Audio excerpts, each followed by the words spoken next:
Hello everyone. तो कैसे हो सारे? जिनके साथ मैंने पॉडकास्ट डाला है उनका नाम है पीयूष निराला। इन्होंने 30 से ज़्यादा कंपनीज में इंटरव्यू दिया है एंड 90 से ज़्यादा इंटरव्यूज अभी वो दे चुके हैं। ठीक है, right now he is SG2 at Microsoft. इन्होंने इस पॉडकास्ट में बहुत ज़्यादा इन डिटेल चीज़ें बताई हैं। ठीक है, मतलब तुम्हें ये पता लगेगा कि गूगल अगर तुम प्रिपेयर कर रहे हो तो गूगल के लिए क्या क्या क्वेश्चंस तुम्हें मेजॉरिटी पार्ट कवर अप करना होता है। रूब्रिक में किस तरीके के क्वेश्चन पूछे जाते हैं, डी शॉ में किस तरीके के क्वेश्चन पूछे जाते हैं, अमेजॉन माइक्रोसॉफ्ट में किस लेवल के क्वेश्चन पूछे जाते हैं, क्या एक्चुअल में पढ़ना चाहिए, कैसे कैसे पढ़ना चाहिए, क्या क्या फ्री रिसोर्सेज उन्होंने फॉलो करे। एक बुक थी जिसकी वजह से इन्होंने 4-5 इंटरव्यू बस उस बुक की वजह से निकाले हैं। ठीक है, उस बुक के बारे में बताया इन्होंने, बुक का नाम वगैरह सब कुछ है। ठीक है, उसमें बहुत मतलब डीप फुल इंसाइट है। ठीक है, अगर किसी को प्रिपेयर करना है ना, मतलब अच्छे तरीके का कंपनी वाइज के लिए, तो भाई ये पॉडकास्ट पूरा देखो। ठीक है, तुम्हें बहुत ज़्यादा डीप डाउन मिलेगा एंड हो सकता है तुम्हें फोमो भी हिट हो। ठीक है, इस पॉडकास्ट में, क्योंकि बहुत सारी चीज़ें बताई इन्होंने और बहुत सारी चीज़ें इन डिटेल बताई हैं।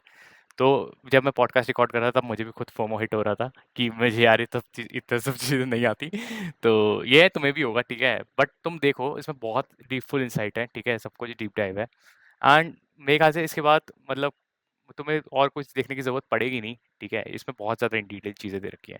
तो भाई देखो एंड अगर तुम्हें कुछ भी अच्छा लगे इस पॉडकास्ट में, कुछ भी नए सीखने को मिले, तो एक लाइक कमेंट करना है, बताना कि भाई क्या देखने को अच्छा मिला। तो भाई अब पूरा देखो। सो हाँ, हेलो एवरीवन, आज हमारे साथ हैं Piyush Nirala and he is very famous with the incognito guy on Instagram and he is ST2 at Microsoft right now and इनका प्रीवियस एक्सपीरियंस है BNY बेलन में और इन्होंने बहुत सारी कंपनीज के अलावा क्रैक भी करी हुई हैं।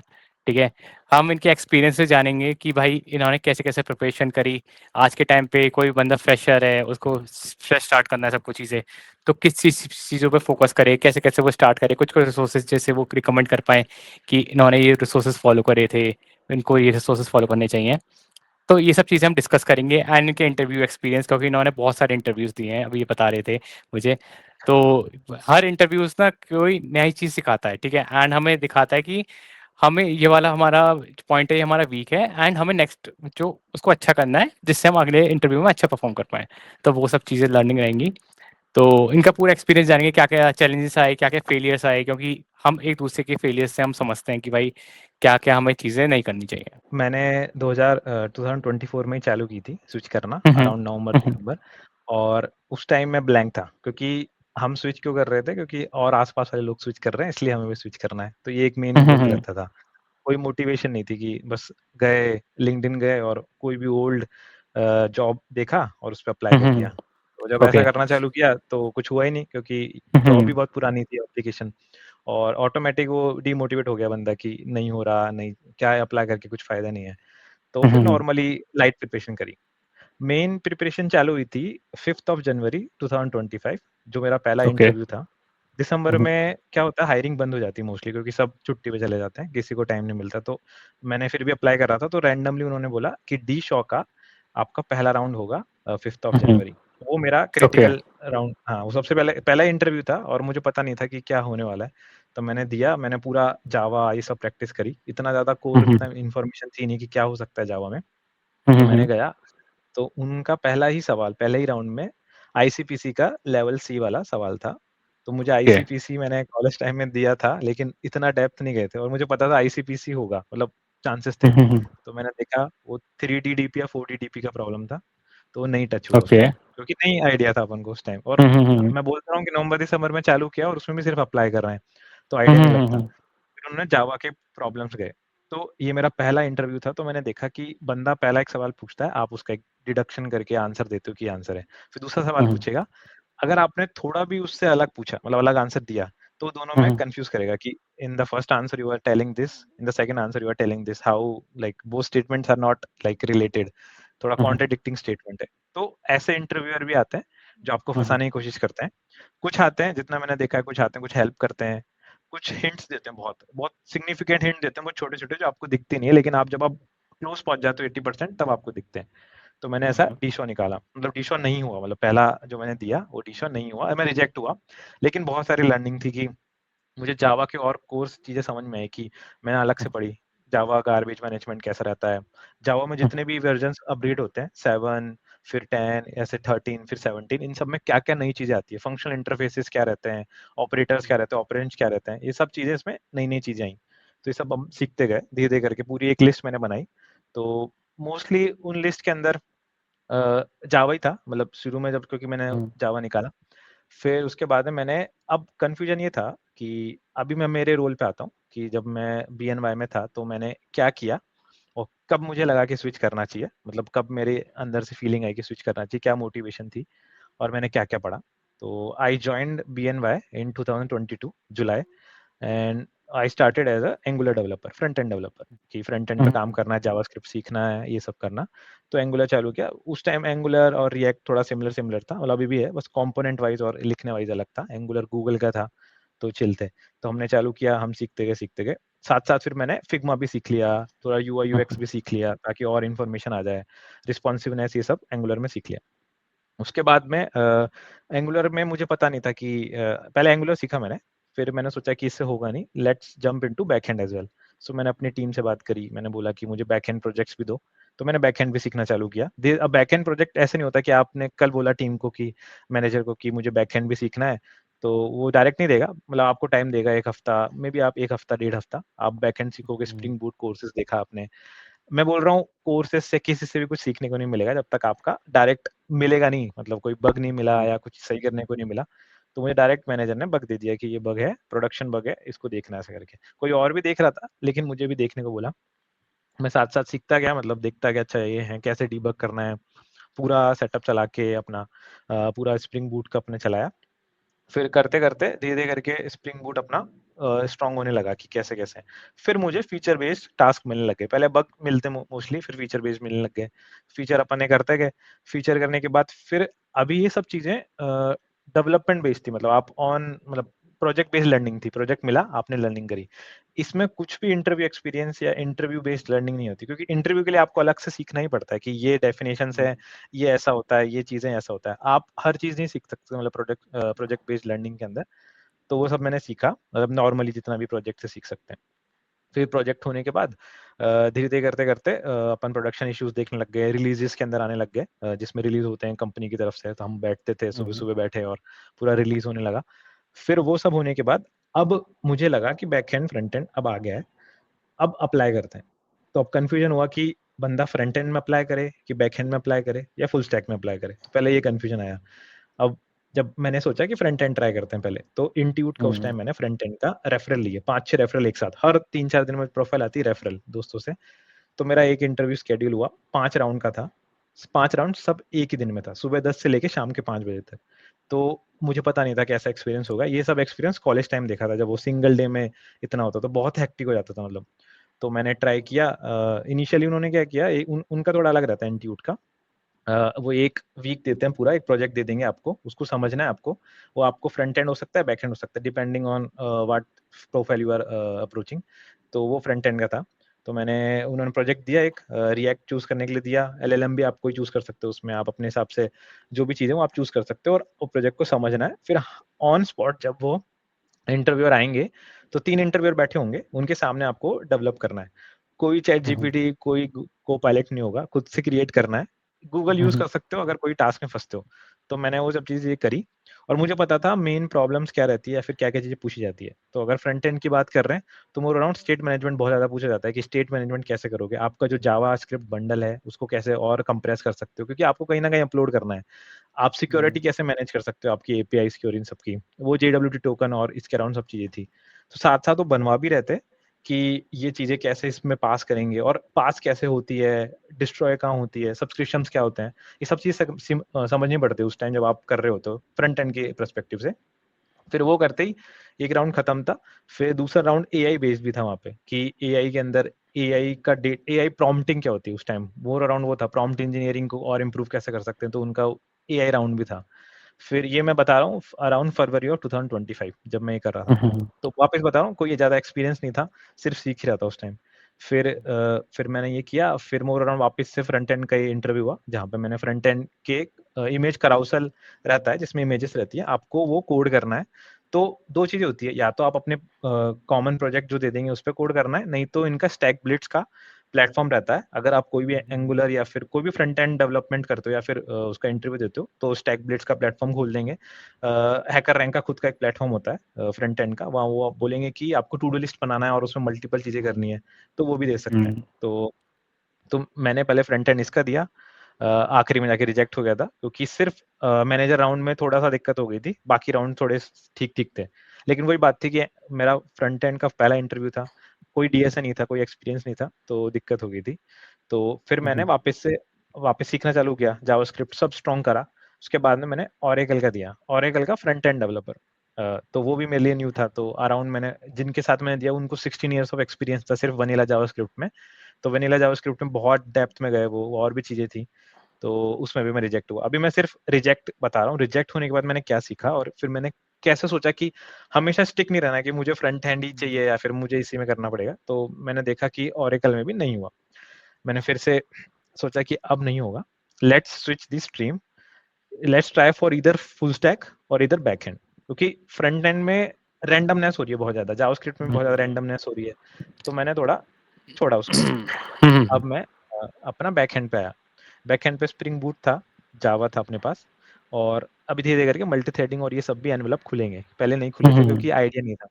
तो मैंने ओरेकल का फिर से भरा। उस टाइम ओरेकल का मेरे पास मल्टीपल प्रोफाइल्स थी, तो मैंने उन प्रोफाइल्स में जाके भरना चालू किया, फ्रंट एंड भी भर दिया, बैक एंड भी भर दिया।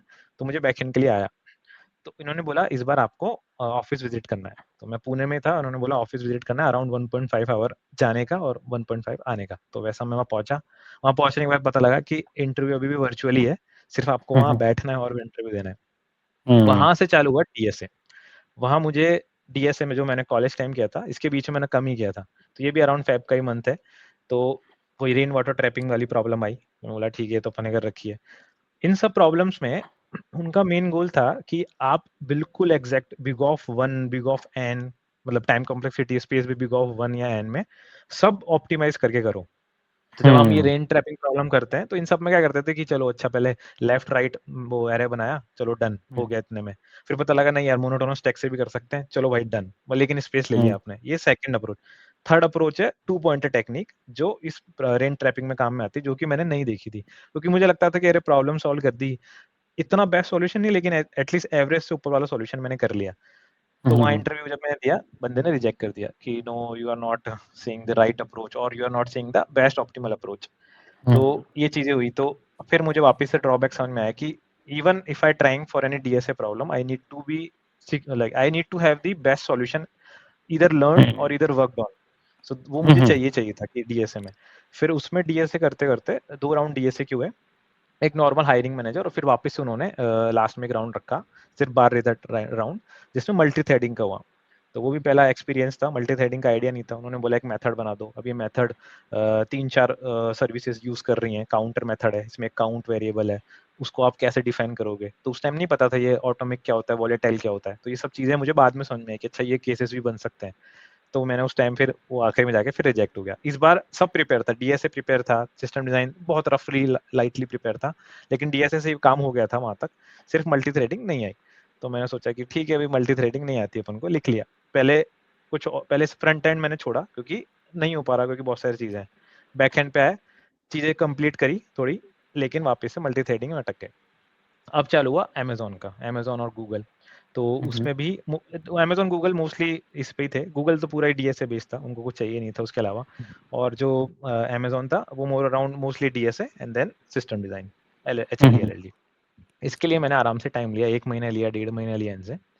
अब मेरी मेन प्रिपरेशन चालू हुई कि मुझे कैसे प्रिपेयर करना है, क्योंकि मुझे समझ में आ गया था मार्केट में क्या रिक्वायरमेंट है। पहले मैंने मार्केट रिसर्च करी, मुझे कैसे कैसे अप्रोच करके लोगों तक पहुंच सकता हूँ मैं। मैंने क्या किया था, जब तक ये लोग थे ओरेकल में, इन सब के मैंने नंबर गैदर कर लिए थे, मैंने एचआरस के नंबर गैदर कर लिए थे।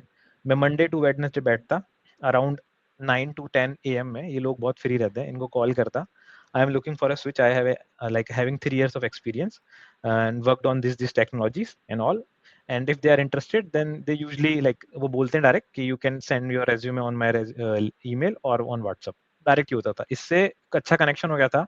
अच्छा इंटरव्यू देके आओ तो वो आपको फिर से याद भी करते हैं। आपका मेन गोल इंटरव्यू तक पहुंचना, 2 चीजें हेल्पफुल रहती है। आप इंटरव्यू तक पहुंचे, आप रिजेक्ट हुए, बहुत सही है, कोई दिक्कत नहीं, लेकिन एटलीस्ट आपने ट्राई किया और फिर रिजेक्ट हुए, तो आपको सीखने को मिलता है कि अच्छा ये चीजें मुझे नहीं आती है, ये मार्केट को रिक्वायरमेंट है, एक ये है। दूसरा है कि आपका नाम आ गया डेटाबेस के अंदर। जब आपका नाम उनकी डेटाबेस में आ जाता है, तो नेक्स्ट टाइम जब वो वापस से सेम प्रोफाइल के लिए शॉर्टलिस्ट करते हैं और आपका इंटरव्यू अच्छा था क्योंकि रेटिंग अच्छी मिली आपको, तो उनके बाद टेबल होगी, उसमें शॉर्ट करेंगे, जो बंदे की रेटिंग बहुत अच्छी थी, सिर्फ आखिरी राउंड तक अच्छा नहीं कर पाया, उस बंदे का नाम वो लेंगे और उसको अब नेक्स्ट वापस से इंटरव्यू के लिए कॉल करेंगे। ना कि वापस से उन लोगों को लिस्ट में जाएंगे जिन्होंने अप्लाई किया है। अप्लाई करने वाले बहुत लेट, फिर है रेफरल वाले और फिर है ये वाले जिनका नाम डेटाबेस में, तो उनका सबसे टॉप में रहता है। तो ये इनका ऑर्डर रहता है सॉर्टिंग करने का। इसकी वजह से मुझे बार बार फिर से कॉल आ रहे थे, सेम कंपनी से फिर से कॉल आएंगे अगर उनका कूल डाउन पीरियड बहुत छोटा है। ऑरेकल से मैंने फ्रंट एंड भी दिया, बैक एंड मैंने जाके भी दिया, फिर वापस से अप्लाई किया मैंने नॉर्मल, वापस से वर्चुअली मेरा फिर से इंटरव्यू हुआ, अलग अलग प्रोफाइल के लिए अलग अलग इंटरव्यूज। तो मैंने इस तरीके से अप्लाई करना भी ट्राई किया पूरा पूरा। फिर मोर अराउंड मैंने प्रिपरेशन जब चालू करी, तो मुझे समझ में आया था डीएसए तो आपका हैबिट टाइप है, जिम गए हैबिट टाइप है, गए जिम गए एक्सरसाइज करी, एक दिन में नहीं आज मैं बैठा आज सेगमेंटरी पढ़ लूंगा, ऐसे कुछ नहीं होगा। वो आपको पहले प्रॉब्लम सेट देखना पड़ेगा, क्या क्या चीजें होती है। तो पहले डीएसए पे मैंने चालू किया। डीएसए जब कॉलेज में किया था तो रोड मैप नहीं था इतना, लेकिन जब मैंने स्ट्राइवर की शीट देखी तो मुझे स्ट्राइवर की शीट नॉर्मल लगी कि भाई हाँ ये बढ़िया शीट है, पहले नॉर्मल चालू करते हैं आराम से, अपन को कुछ फाट नहीं करना, अपन को पहले एवरेज से चालू करना है। पहले सारे बेसिक कॉन्सेप्ट कर लो कि ये चीजें एरेज में रहते हैं, स्ट्रिंग्स में रहते हैं, स्टैक्स में रहते हैं, क्यूज में रहते हैं। अब क्या करा मैंने, अब मैंने लिस्ट बनाई कि भाई गूगल में ये प्रॉब्लम पूछी जाती है, गूगल में डीएसपी बहुत ज्यादा पूछते हैं, ग्राफ्स बहुत ज्यादा पूछते हैं, तो मतलब गूगल वाली कंपनी ग्राफ को ज्यादा टैकल करती है, अमेजोन वाली कंपनी हैश मैप को, बाइनरी सर्च को ज्यादा टैकल करती है। तो मैंने सबकी लिस्ट बनाई, सारी जितनी भी कंपनीज है मुझे टारगेट करनी है, अराउंड 20 कंपनीज। हाँ, अब मुझे समझ में आया कि अच्छा स्टैक और क्यूज तो बहुत टिप्स होने चाहिए भाई, आपको स्लाइडिंग विंडो मैक्सिमम तो बहुत अच्छे से समझ में आना चाहिए, डीक्यू का कैसे यूज कर रहे हैं बहुत अच्छे से समझ में आना चाहिए। फिर आप जब ग्राफ्स में जा रहे हो तो ग्राफ में पूरा एक एक जो भी है बाइपर्टाइट चेक, कैसा ग्राफ कलरिंग, ये सब चीजें आपको टिप्स होना चाहिए। अच्छा ये करना कैसे है, पहले ये समझ में आ जाए कि करना कैसे, फिर आपको उनका मैनिपुलेटेड प्रॉब्लम, डाइक्स्ट्रा का मैनिपुलेटेड प्रॉब्लम, तो तब जाके समझ में आएगा, तुरंत नहीं आएगा। तो मैंने पूरा एक रोड मैप बनाया, पहले कंपनीज को शॉर्ट किया, फिर उनको क्या क्वेश्चन पूछती है वो देखा। मैंने उल्टा नहीं किया, मैंने पहले ऐसा नहीं किया कि मैं चलो मैदान में जाता हूँ, अब देखता हूँ कौन सामने से आएगा मैं फाइट करूंगा, वैसा नहीं, पहले देखा कि अच्छा ये लोग फाइटर्स हैं मेरे, इनको पहले सारे शॉर्टलिस्ट करना है, ये क्या पूछते हैं वो सब मैंने निकाला, पूरा एक जैसे डेटा सेट कर लिया कि ये कंपनी यही पूछती है। अब मैं एटलीस्ट ये तो पढ़ लूंगा तो 80% चांस है कि अगर कोई प्रॉब्लम आया तो वो मैं रिलेट कर लूंगा क्योंकि ये मैंने कर रखा है या फिर ये मुझे आइडिया है कैसे करना है। तो मैं ब्लाइंडली गया ही नहीं, तो मैंने पहले सारी चीजें ऐसे करी, सारी लिस्ट बनाई, इस ड्राइवर की शीट चली रही थी साथ साथ, साथ में ये लिस्ट भी बनाई। अब कंपनीज को मैंने अप्लाई करने लगा सेम, सुबह सुबह कॉल करता, बोलता कि I am looking for a switch. Mostly वो एक वीक में या नेक्स्ट वीक में इंटरव्यू शेड्यूल कर देते थे, तो अपना उधर से शेड्यूल होने लग गया। साथ साथ पहले डीएसए ये किया पूरा, एरे स्ट्रिंग्स मोनोटोनस स्टैक्स, मतलब स्टैक्स क्यूज किया पूरा, लिंक लिस्ट और बहुत सारी प्रॉब्लम। तो सैचुरेशन थी, मतलब कि लिंक लिस्ट में अगर मैंने 10-15 प्रॉब्लम करी, सैचुरेट खत्म, इसके बाद प्रॉब्लम इतनी नहीं बनेगी, वो सैचुरेट हो गई। तो इन सबको बार बार देख लिया और समझ लिया कि ऐसे होती, तो इनमें कुछ मुझे लगा नहीं। जो बहुत ज्यादा ट्रिकी प्रॉब्लम थी, जैसे वो रहती है डिजाइन प्रॉब्लम, जो वो 3 मेथड्स दे देंगे, इंसर्ट डिलीट ऐसे करके। अब डिजाइन प्रॉब्लम में क्या होता है कि आपको थोड़ा सोचना पड़ता है, कभी hash map plus vector, hash map plus DQ, या फिर कुछ ऐसा करके, एलआरयू कैशे टाइप प्रॉब्लम, कि ये एलआरयू कैशे हैं, फीफो टाइप प्रॉब्लम, जो ये first in first out type. तो ये सारी प्रॉब्लम्स एक बार आपको करनी पड़ेगी कैसे होती है। Gate element in big of one, ये एक प्रॉब्लम है ऐसे करके, रैंडमाइज सेट प्रॉब्लम है, ऐसे करके सारी प्रॉब्लम्स एक बार देख ली। ब्राउजर डिजाइन ब्राउजर एक प्रॉब्लम है। तो ये सारी प्रॉब्लम देखने के बाद, समझने के बाद कैसे करते हैं, तो मेरी एक अप्रोच थी कि ये सब था प्रॉब्लम कौन कौन से सेलेक्ट करनी है, selection of problem in DSA. अब है प्रॉब्लम सॉल्व कैसे करनी है। तो मैं कभी जंप नहीं करता था कि चलो ये प्रॉब्लम देखी, वाह थोड़ा बैठता हूँ।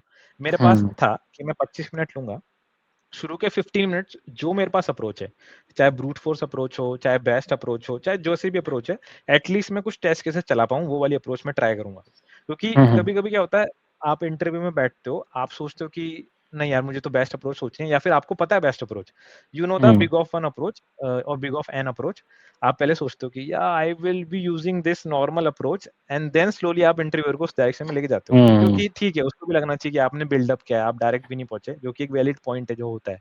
लेकिन मेन गोल क्या होता है, जब आप प्रॉब्लम सॉल्व कर रहे हो तो आपको नई प्रॉब्लम मिलती है ना, तो आप ये नहीं सोचते कि अब बेस्ट अप्रोच है, आप सोचते हो कि भाई ये प्रॉब्लम कैसे भी सॉल्व हो जाए, क्योंकि आप इंटरव्यू में आप सॉल्व करने में लगे रहते हो। तो आप सॉल्व करते हो, इंटरव्यूअर खुद पूछता है कि so tell me about the time complexity, तब आप बताते हो, वो बोलता है एन लॉग एन और आई थिंक एन स्क्वायर, आपको ऑटोमेटिकली फिर वो बोलेगा कि कैन वी रिड्यूस स्पेस और टाइम कॉम्प्लेक्सिटी, फिर आप उस तरफ जाते हो, ठीक है। तो ये चीजें आपको, जब आप कोई प्रॉब्लम नहीं सॉल्व करते हो तो आपको पहले 15 मिनट्स में यही करना है, आपको पहले गंदी से गंदी अप्रोच या वर्किंग अप्रोच तक पहुंचना है, वो करो। अप्रोच कोशिश करो 15 मिनट्स में, आप गलत या कुछ भी, लेकिन एटलीस्ट टीएलई तक भी पहुंच जाओगे ना तो कोई दिक्कत नहीं, क्योंकि टीएलई पहुंचे एटलीस्ट आपने चलाया, टेस्ट केसेस चले, टीएलई आया। अब आपको 5 मिनट्स मिल रहे हैं, अब मतलब मैं 25 मिनट में तोड़ रहा हूँ, 5 मिनट में आपको कैसे भी सोच के अप्रोच सोचनी है कि इसको कैसे ऑप्टिमाइज कर सकता हूँ। फिर रेस्ट 5 मिनट्स या 10 मिनट्स अब आपसे नहीं हुआ, लेट्स से आपको 20 मिनट्स दिए, क्योंकि ये एक रिक्वायर्ड टाइम है। 20 minutes is the limit for Google, और 20 not 20 but 16 minutes and 15 minutes the limit for Google, कि आपको मीडियम हार्ड प्रॉब्लम उसमें कर देना है, नहीं तो 20 मिनट्स में हार्ड प्रॉब्लम कर देना कैसे, करके मुझे ये सीधा हायरिंग रिक्रूटर ने बोल दिया था कि उन्होंने पहले मेरे से पूछा what's your average time in of solving medium hard problem, तो मैंने उस टाइम 25 कुछ मिनट बताया, उन्होंने बोला नहीं, अराउंड 20 मिनट्स और 18 मिनट्स के अंदर आपको सॉल्व करना पड़ेगा। तो मुझे समझ में आ गया था कि 15 मिनट से पहले पहले तो बेस्ट अप्रोच या एवरेज अप्रोच निकले, फिर उसको ऑप्टिमाइजेशन 55 मिनट्स में, और फिर उसके बाद में 5-10 मिनट के अंदर या तो इधर कोड इट, और क्योंकि गूगल में तो शीट रहती है तो इधर कोड इट और जस्ट टेल द अप्रोच।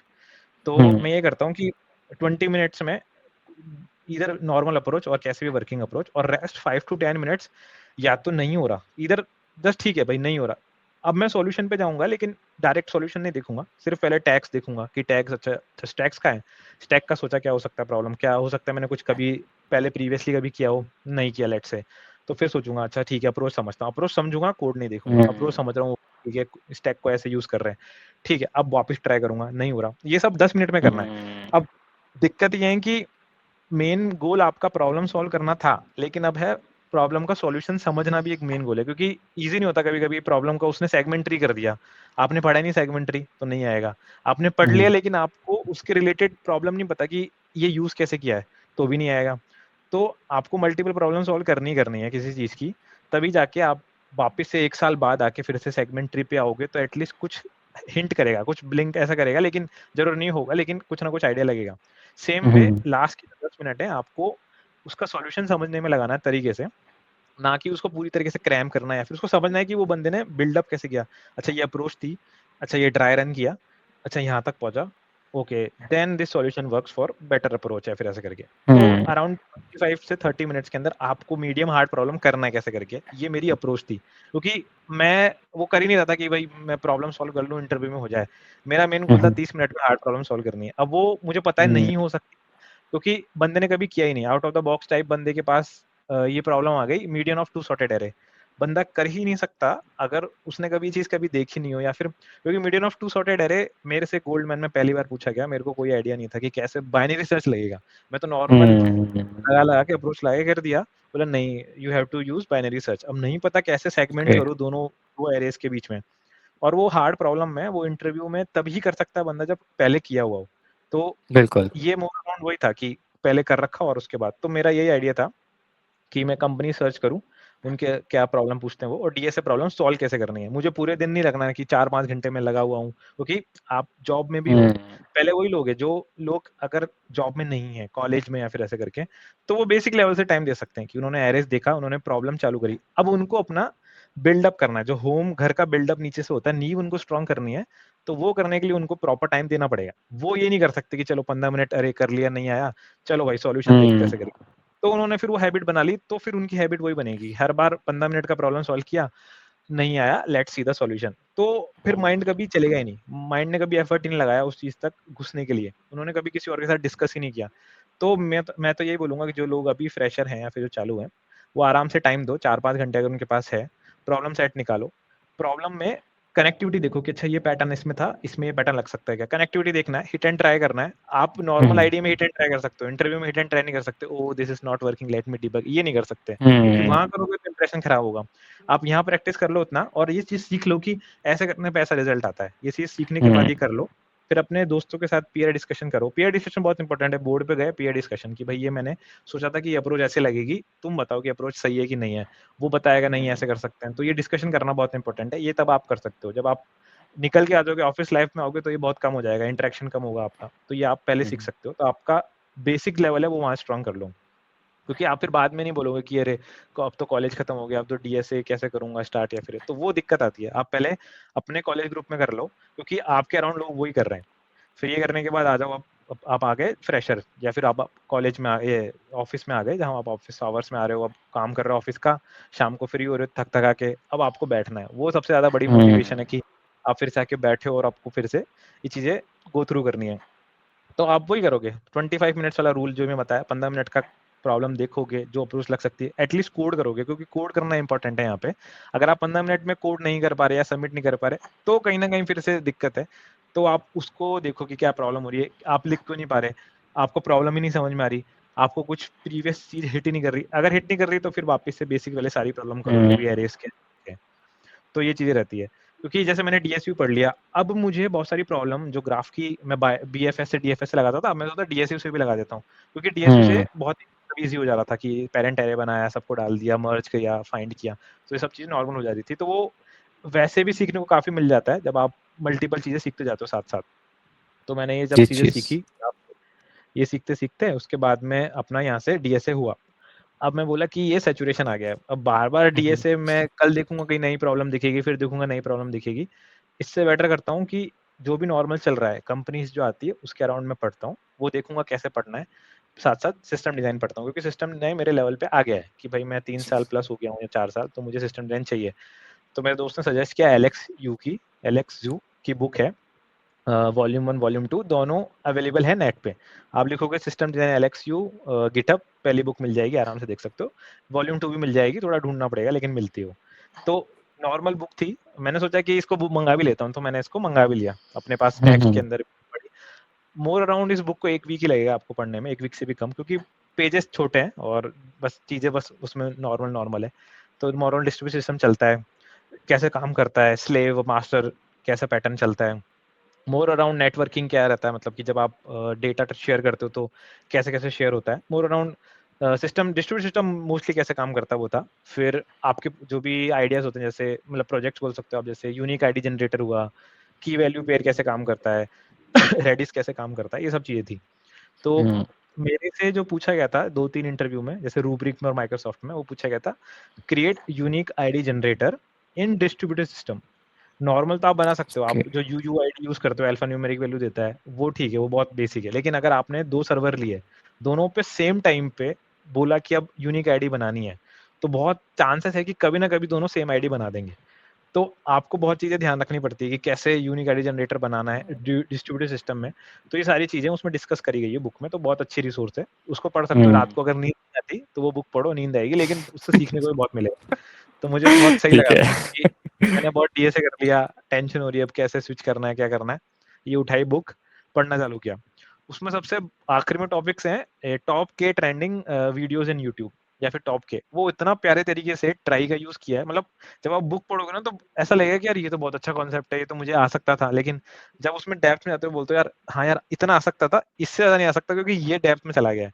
क्योंकि एक तो वॉल्यूम 1 के अंदर तो गूगल मैप्स का डिस्ट्रीब्यूशन दिया है कि गूगल मैप कैसे काम करता है, पूरा हेक्सागोन टाइप कैसे बनता है, जो भी उसमें शॉर्टेस्ट निकालने की कोशिश करते हो कैसे निकलता है। पहली बुक है थोड़ा मीडियम या बिगिनर के लिए, दूसरी बुक थोड़ी इंटरमीडिएट टाइप में चल जाती है। लेकिन पहली बुक में जैसे ये बहुत अच्छा टॉपिक रहता है कि टॉप के ट्रेंडिंग निकालना है, तो वो टॉप के निकाल कैसे रहे, अभी हर हफ्ते में अपडेट करना पड़ेगा कि भाई ये टॉप के ट्रेंडिंग है, अभी ये गाना बहुत टॉप के हैं, तो ये कहाँ स्टोर हो रहा है, कैसे अपडेट हो रहा है, मिलियंस ऑफ डेटा कैसे, आप सिर्फ यूट्यूब पे के लिखते हो तो वो 10 एंट्री देता है, वो कैसे देता है 10 एंट्री, वो किस हिसाब से शॉर्ट करके रखता है, वो आपको के एंट्री दे रहा है आपके रीजन के हिसाब से, मुझे के एंट्री देगा मेरे रीजन के हिसाब से, तो वो रीजन से भी डिवाइडेड है, टॉप कौन से के हैं उससे भी डिवाइडेड है, और वो ट्राई यूज कर रहा है, वो ट्राई को कैसे यूज कर रहा है वो भी इंपॉर्टेंट है। तो ये सब चीजें जब आप उस बुक में पढ़ते हो बहुत क्लासिक तरीके से समझ में आता है कि वो हो क्या रहा है, तो वो एक इंटरेस्टिंग चीज है। तो मेन गोल ये था कि पहले जब आदमी बोर होता है, जैसे आदमी देख रहा है कि यार ये चीजें कंपनीज पूछ रही है, तो उसने वो पढ़ा, अब वो बोर हो गया, उसको लगता है यार सेचुरेशन इतना ही है कि ये चीजें यही पूछते हैं। लेकिन इस बुक में और भी चीजें पढ़ते हैं तो आइडिया लगता है कि सिस्टम डिजाइन तो बहुत ऊपर है भाई, मतलब वो चीज तो नॉर्मल है, ये और भी चीजें ऊपर है, तो थोड़ा इंटरेस्टिंग बढ़ता है, उससे इंटरेस्ट बढ़ता है बंदे में। तो मैंने साथ साथ पढ़ता था मैं कि पहले सिस्टम डिजाइन की एचएलडी के सारे प्रॉब्लम देखे कि अच्छा पार्किंग लॉट है, एलिवेटर सिस्टम है, बुक माई शो टाइप हो गया, ये सब चीजें मैंने देख ली। ये देखने के बाद मैं यूट्यूब पे गया, रिसोर्सेज मोर अराउंड, जैसे श्रेयांश जैन की वीडियोस हैं, कोड एंड कोडिंग करके चैनल है मेरे हिसाब से, श्रेयांश जैन का वो चैनल है, वो है कोड करो करके है बंदा एक। तो इन सबको मैंने जब देखा तो ये दोनों मिक्स है, मतलब ये एचएलडी और एलएलडी का मिक्स है। एचएलडी वाला जैसे देख सकते हो कि कोड करो करके बंदा है, हेलो इंटरव्यू है एचएलडी का पूरा, वो बहुत अच्छे से बताता है कि पूरा। अब दिक्कत क्या होती है कि वो 60 मिनट के अंदर वीडियो बनाई उसने, 60 मिनट की। अब आप वो वीडियो देखते हो मेरी गारंटी आप 60 मिनट में जितना चीजें बताया ना, वो आपको इंटरव्यू में पूछेगा तो आप वो एग्जैक्ट नहीं बता सकते, क्योंकि वो बता ही नहीं सकता बंदा, क्योंकि जिस जो बता रहा है उसको या तो बहुत ज्यादा एक्सपीरियंस है पहले से की वीडियोस जो बना रखा है ना, तो उसको बहुत ज्यादा एक्सपीरियंस है। आपको बताने के लिए या तो बहुत इंटरव्यू लगेंगे और बहुत टाइम लगता है, ये चीजें एक इंटरव्यू में कंप्लीट नहीं हो पाती। तो मैंने से अमेजोन का दिया था, तो मुझे पूछा गया था कि ई कॉमर्स वेबसाइट बनानी, जैसे ई कॉमर्स नहीं, मोर अराउंड कोर्स वाली वेबसाइट बनानी, जैसे यूडेमी है, तो कोर्स ये कैसे बेचते हैं, या फिर कोर्स कैसे कोई देख रहा है, किसी बंदे ने सब्सक्राइब कर रखा है तो क्या चीज है, तो वो मेरे से पूछा गया। मैंने 5 फंक्शनल रिक्वायरमेंट बताई, 2 नॉन फंक्शनल। नॉन फंक्शनल हमेशा मोस्टली स्केलेबिलिटी की तरफ रहती है, फंक्शनल हमेशा क्या क्या डेवलप करना है। उन्होंने बोला कि I think this 5 will not be able to cover up in this interview, just we will take only 2। तो मैंने जो इजी वाली 2 थी वो मैंने 2 सेलेक्ट कर ली कि हाँ ये इजी है, चलो ये देख लेते हैं। तो उन्होंने बोला ठीक है, we can go with this subscription model, और क्या नाम से वीडियो जो एक बंदे ने सब मतलब बाय कर रखी है उनको वो दिखे। तो मोर अराउंड वो चीजें पूछा कि ये वीडियोस कैसे काम करती हैं, थोड़ा बहुत उससे पूछा कि स्ट्रीमिंग कैसे हो रही है, थोड़ा बहुत पूछा किसी ने जिस वीडियो तक उस टाइम स्टैम्प तक देखा है तो वो वापस आता है तो उस टाइम स्टैम्प से कैसे प्ले होती है, वो चीजें थोड़ी बहुत देखी कि उनको नोटिफिकेशन कैसे मिलता है कि लेट्स से उनका सब्सक्रिप्शन एंड होने वाला है, उनको नोटिफिकेशन चाहिए। तो मोर अराउंड फिर अब मेन गोल आया था यहाँ पे नोटिफिकेशन सर्विस का, जो कि यूज करती है कोई क्यूज, या फिर रैबिट एमक्यू या फिर काफका। तो काफका स्ट्रीमिंग प्लेटफॉर्म था, रैबिट एमक्यू क्यू था, मेन क्यू जो होता है। तो ये सब डिफरेंसेस थे। तो ये मुझे सिर्फ ऊपर से आइडिया था, तो मैंने ऐसा बोल दिया कि we will use Kafka and all ऐसे करके। तो उन्होंने डेप्थ में नहीं पूछा, मैं बच गया। लेकिन मैंने देखा कि भाई ये पूछ सकते हैं आगे भी, तो मैंने याद रखा स्ट्रीमिंग वाला पार्ट मुझे समझना है। तो एलएक्सयू की बुक में आई थिंक 3rd या 4th चैप्टर, कहीं ना एक चैप्टर है जहाँ पे पूरा काफका के बारे में, नोटिफिकेशन सर्विस नाम से एक पॉइंट है, उसमें पूरा समझाया है कि काफका क्या होता है। अभी मैं एचएलडी के बारे में डेप्थ में थोड़ा जा रहा हूँ। तो काफका क्या होता है, पार्टीशंस कैसे होते हैं, जू कीपर क्या होता है, पार्टीशन करना कैसे है अगर किसी सर्विस में आपको पार्टीशन करना है, प्रोड्यूसर क्या है, कंज्यूमर क्या है, कितने पार्टीशंस करना है। तो ये सब आपके सिस्टम पे डिपेंड करता है, आपके लेटेंसी पे डिपेंड करता है, आपके थ्रूपुट पे डिपेंड करता है। तो ये सब उस बुक में था। लेकिन मेन गोल क्या था कि मैंने पढ़ लिया, अब मैं इंटरव्यू दे रहा हूँ। तो इधर इधर तो कोई दिक्कत नहीं है अमेजोन में, उन्होंने बोला ठीक है आप काफा यूज करोगे ओके, दे विल बी, उन्होंने बोला कुछ यूजर बहुत अर्जेंट यूजर्स हैं, कुछ यूजर को कभी लेट आएगा तो भी चलेगा। तो इट बेस्ड ऑन टॉपिक, कि जिस टॉपिक को उन्होंने सब्सक्राइब कर रखा है, अर्जेंट वाला टॉपिक अर्जेंट वाले यूजर्स के लिए, नॉन अर्जेंट नॉन। तो वो चिल हो गया। लेकिन जब मैंने पार्क प्लस का दिया, तो उन्होंने बोला कि they are 100 users, they need 50 like messages per this second और per hour, now you have to tell me how much partition you have to do. तो ये बुक में नहीं है। अब बुक में मैंने देखा नहीं तो मुझे आइडिया लगा नहीं ऐसे करके। तो मैं यही बोल रहा हूँ कि जब आप वो बुक पढ़ते हो, कोई भी रिसोर्स पढ़ते हो, तो आप उतना मत देखो जितना उसमें लिखा हुआ है कि अच्छा ये पार्टीशन करना है इस टाइम पे, ये करने के लिए करना है। आप वो प्रॉब्लम देखो कि if if this topic is discuss in your interview, तो और क्या क्या प्रॉब्लम पूछ सकते हैं वो, कि मे बी वो पूछ सकते हैं how you are dividing the partition based on throughput और लेटेंसी। तो ये सब चीजें वहाँ देखनी पड़ती है। तो मुझे समझ में आया कि काफ का इतना ही नहीं है कि सिर्फ मैंने पढ़ लिया, मैंने सारी लैंग्वेज ये सब टॉपिक्स रट लिए, चलो अच्छा मैं सब सीख गया, उससे नहीं होगा। वो मोर अराउंड टेक्निकल नॉलेज से ही आता है, एक्सपीरियंस से आता है। अगर कोई सर्विस फेल हो रही है तो उसको नोटिफिकेशन भेजना है, वो कैसे भेजेगी, तो बाद में पता लगता है एक डेड लेटर होता है कि वहां पे वो पुश होता है मैसेज, अगर अगर सर्विस एक्टिव नहीं है तो उसमें रहता है, फिर वापस से वो रिट्राई होता है, रिट्राई का टाइम बता सकते हो आप, रिट्राई करने के बाद वापस से वो मैसेज पे जाता है। तो ये सब एक सर्विस बेस्ड मल्टीपल सर्विस पे काम होता है जब आप ये काफका या कोई भी स्ट्रीमिंग प्लेटफॉर्म यूज करते हो। तो मैंने सीखा, मैंने देखा। अब नेक्स्ट इंटरव्यू में मैंने मास्टर कार्ड का दिया था, एग्जैक्ट वापस से यही हुआ। पहले नॉर्मल सिस्टम नॉर्मल डीए से चला, चिल था, कोई दिक्कत नहीं आई। मास्टर कार्ड मैंने 2 बार दिया है। पहली बार जब दिया था तो मोर अराउंड आप कह सकते हो कि मास्टर कार्ड में क्या होता है कि आपके पास चॉइस थी कि टाइम सेट कर सकते हो, आपको मॉर्निंग टाइम चाहिए इंटरव्यू का या इवनिंग टाइम। तो एक गेम होता है ये अब है थोड़ा इंटरव्यू की तरफ, कि आप इंटरव्यू को अपने तरफ कैसे ला सकते हो। तो अगर आप मोस्टली आउट ऑफ इंडिया वाले लोग चूज करते हो जिनका शाम का टाइम होता है, तो थोड़े चिल रहते हैं, क्योंकि वो थोड़े लेट से फॉरेनर्स हैं या फिर चिल रहते हैं, तो वो इंटरव्यू आपको बिल्कुल डेप्थ में नहीं जाता है, मोस्टली डेप्थ में जाता है, 10 में से 8 डेप्थ में नहीं जाएंगे। तो वो चिल होकर पूछेंगे कि okay yeah tell me how was your working experience how. So ये चलता है। लेकिन अगर आपने इंडियन बंदा पकड़ा और वो बहुत ज्यादा टेक्निकल है या फिर बहुत ज्यादा एक्सपीरियंस है, तो श्योर हो कि फिर वो कहीं ना कहीं ऐसा डेप्थ वाला प्रॉब्लम पूछेगा जिसमें आप अटक सकते हो। तो चांसेस रखो कि अगर इंटरव्यू का चॉइस आता है और नॉर्मल कंपनी है, तो आउट ऑफ इंडिया वाले बंदे पकड़ो, और अगर नहीं आता तो फिर मतलब जो भी नॉर्मल बंदा है वो अलाओ। लेकिन मोस्टली ट्राई करो कि आउट ऑफ इंडिया वाले बंदे आ जाए शुरू में, ताकि आपका इजी चल जाए इंटरव्यू। अगर आपको हार्ड चाहिए तो आप कर सकते हो, कोई दिक्कत नहीं है। मैं बस इंटरव्यू का टेक्निकल बता रहा हूँ कि ये भी देखना बिल्कुल। पड़ता है कभी। तो मैंने जब गूगल का दिया तो मुझे इसकी एक बेनिफिट मिला, हाँ भाई मैं बाहर का बंदा ले रहा हूँ तो थोड़ा ईजी है, थोड़ा टैकल भी कर पा रहे हैं, प्रॉब्लम भी वो अच्छे से समझ पा रहा है और मुझे समझा भी पा रहा है, थोड़ा कम डोमिनेटिंग है रेदर देन इंडियन वाले में, थोड़ा दिक्कत आती है इसमें, लेकिन ठीक है, डिपेंड करता है कंपनी टू कंपनी। तो मास्टर कार्ड में भी हुआ। तो सिर्फ आखिरी राउंड में बहुत बड़ा एक्सपीरियंस बंदा था जिसके अराउंड अंदर 200 पीपल काम करते थे ऐसे करके, तो वो बहुत ज़्यादा टेक्निकल बंदा था।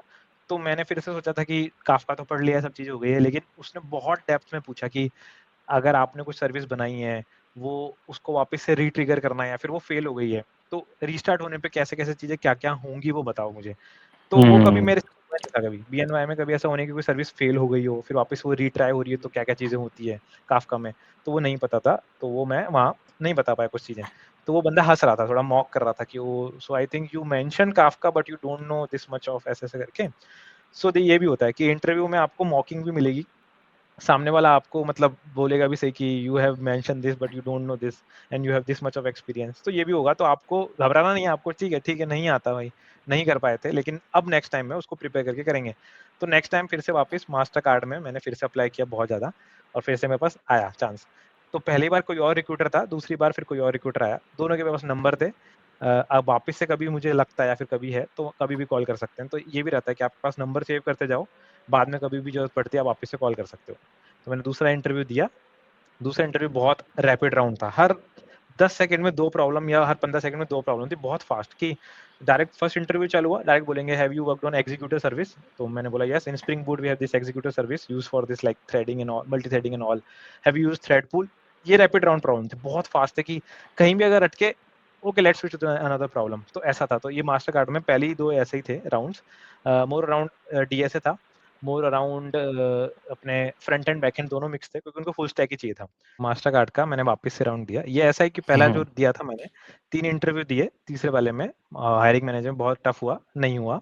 वापस से 1-2 महीने बाद फिर से अप्लाई किया, फिर से नंबर आया और फिर से मैंने दिया। तो उनका कूल डाउन पीरियड नहीं था, तो मैंने वापस से अप्लाई करता गया मैं। तो अप्लाई करने के बाद इस बार रैपिड राउंड से बहुत ज़्यादा, डीएसए था, सिस्टम डिज़ाइन था और फ्रंट एंड बैक एंड दोनों थे। तो उन्होंने पूरा ही बंदा देख लिया कि अच्छा फ्रंट एंड बैक एंड में, जैसे फ्रंट एंड मैंने एंगुलर करा है तो एंगुलर में RxJS होता है, तो RxJS पूरा इन डेप्थ नॉलेज पूछा उन्होंने कि कैसे कैसे यूज किया है कोई।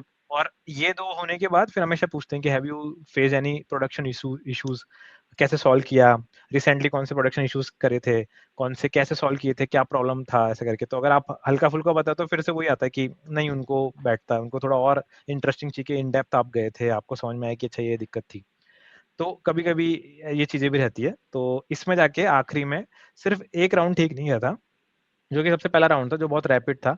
तो उसमें थोड़ी बहुत गलती हुई, उसके अलावा सारे सही थे। लेकिन अब वो था कि नहीं हुआ और कोई ऑप्शन नहीं था अपने पास, क्योंकि कभी-कभी क्या होता है आपको फीडबैक नहीं मिलता, तो बहुत दिक्कत होती है कि आपको समझ नहीं आता कि आप गलती कहाँ कर रहे हो। तो ठीक है, तो मैंने कुछ नहीं किया, मैंने देखा जो नहीं बता पाया इंटरव्यू में बस वही मेरा फीडबैक है, तो उसको एज़ अ मैंने फीडबैक माना और उसी को मैंने आगे गो थ्रू किया। तो लेकिन अमेज़न में था, अमेज़न में जब मैं सारे राउंड दे रहा था, तो मेरा पहले डीएसए राउंड्स थे, तो मोर अराउंड बाइनरी सर्च के ऊपर ही थी, binary search and priority queue. फिर जब मैं दोनों डीएसए इसी के ऊपर थी। फिर मेरा तीसरा था डिज़ाइन लूडो, जो कि एलएलडी राउंड था। तो उसमें अमेज़न में क्या रहता है, आपके एलपी रहते हैं, मतलब लीडरशिप प्रिंसिपल प्रॉब्लम्स रहती है कि मोर अराउंड के बाद टॉपिक्स रहते हैं, जैसे डीप डाइव, ऐसे बहुत सारे टॉपिक्स रहते हैं, आपको दे देते हैं वो, एचआर पहले से दे के रखते हैं, हायरिंग मैनेजर दे के रखते हैं।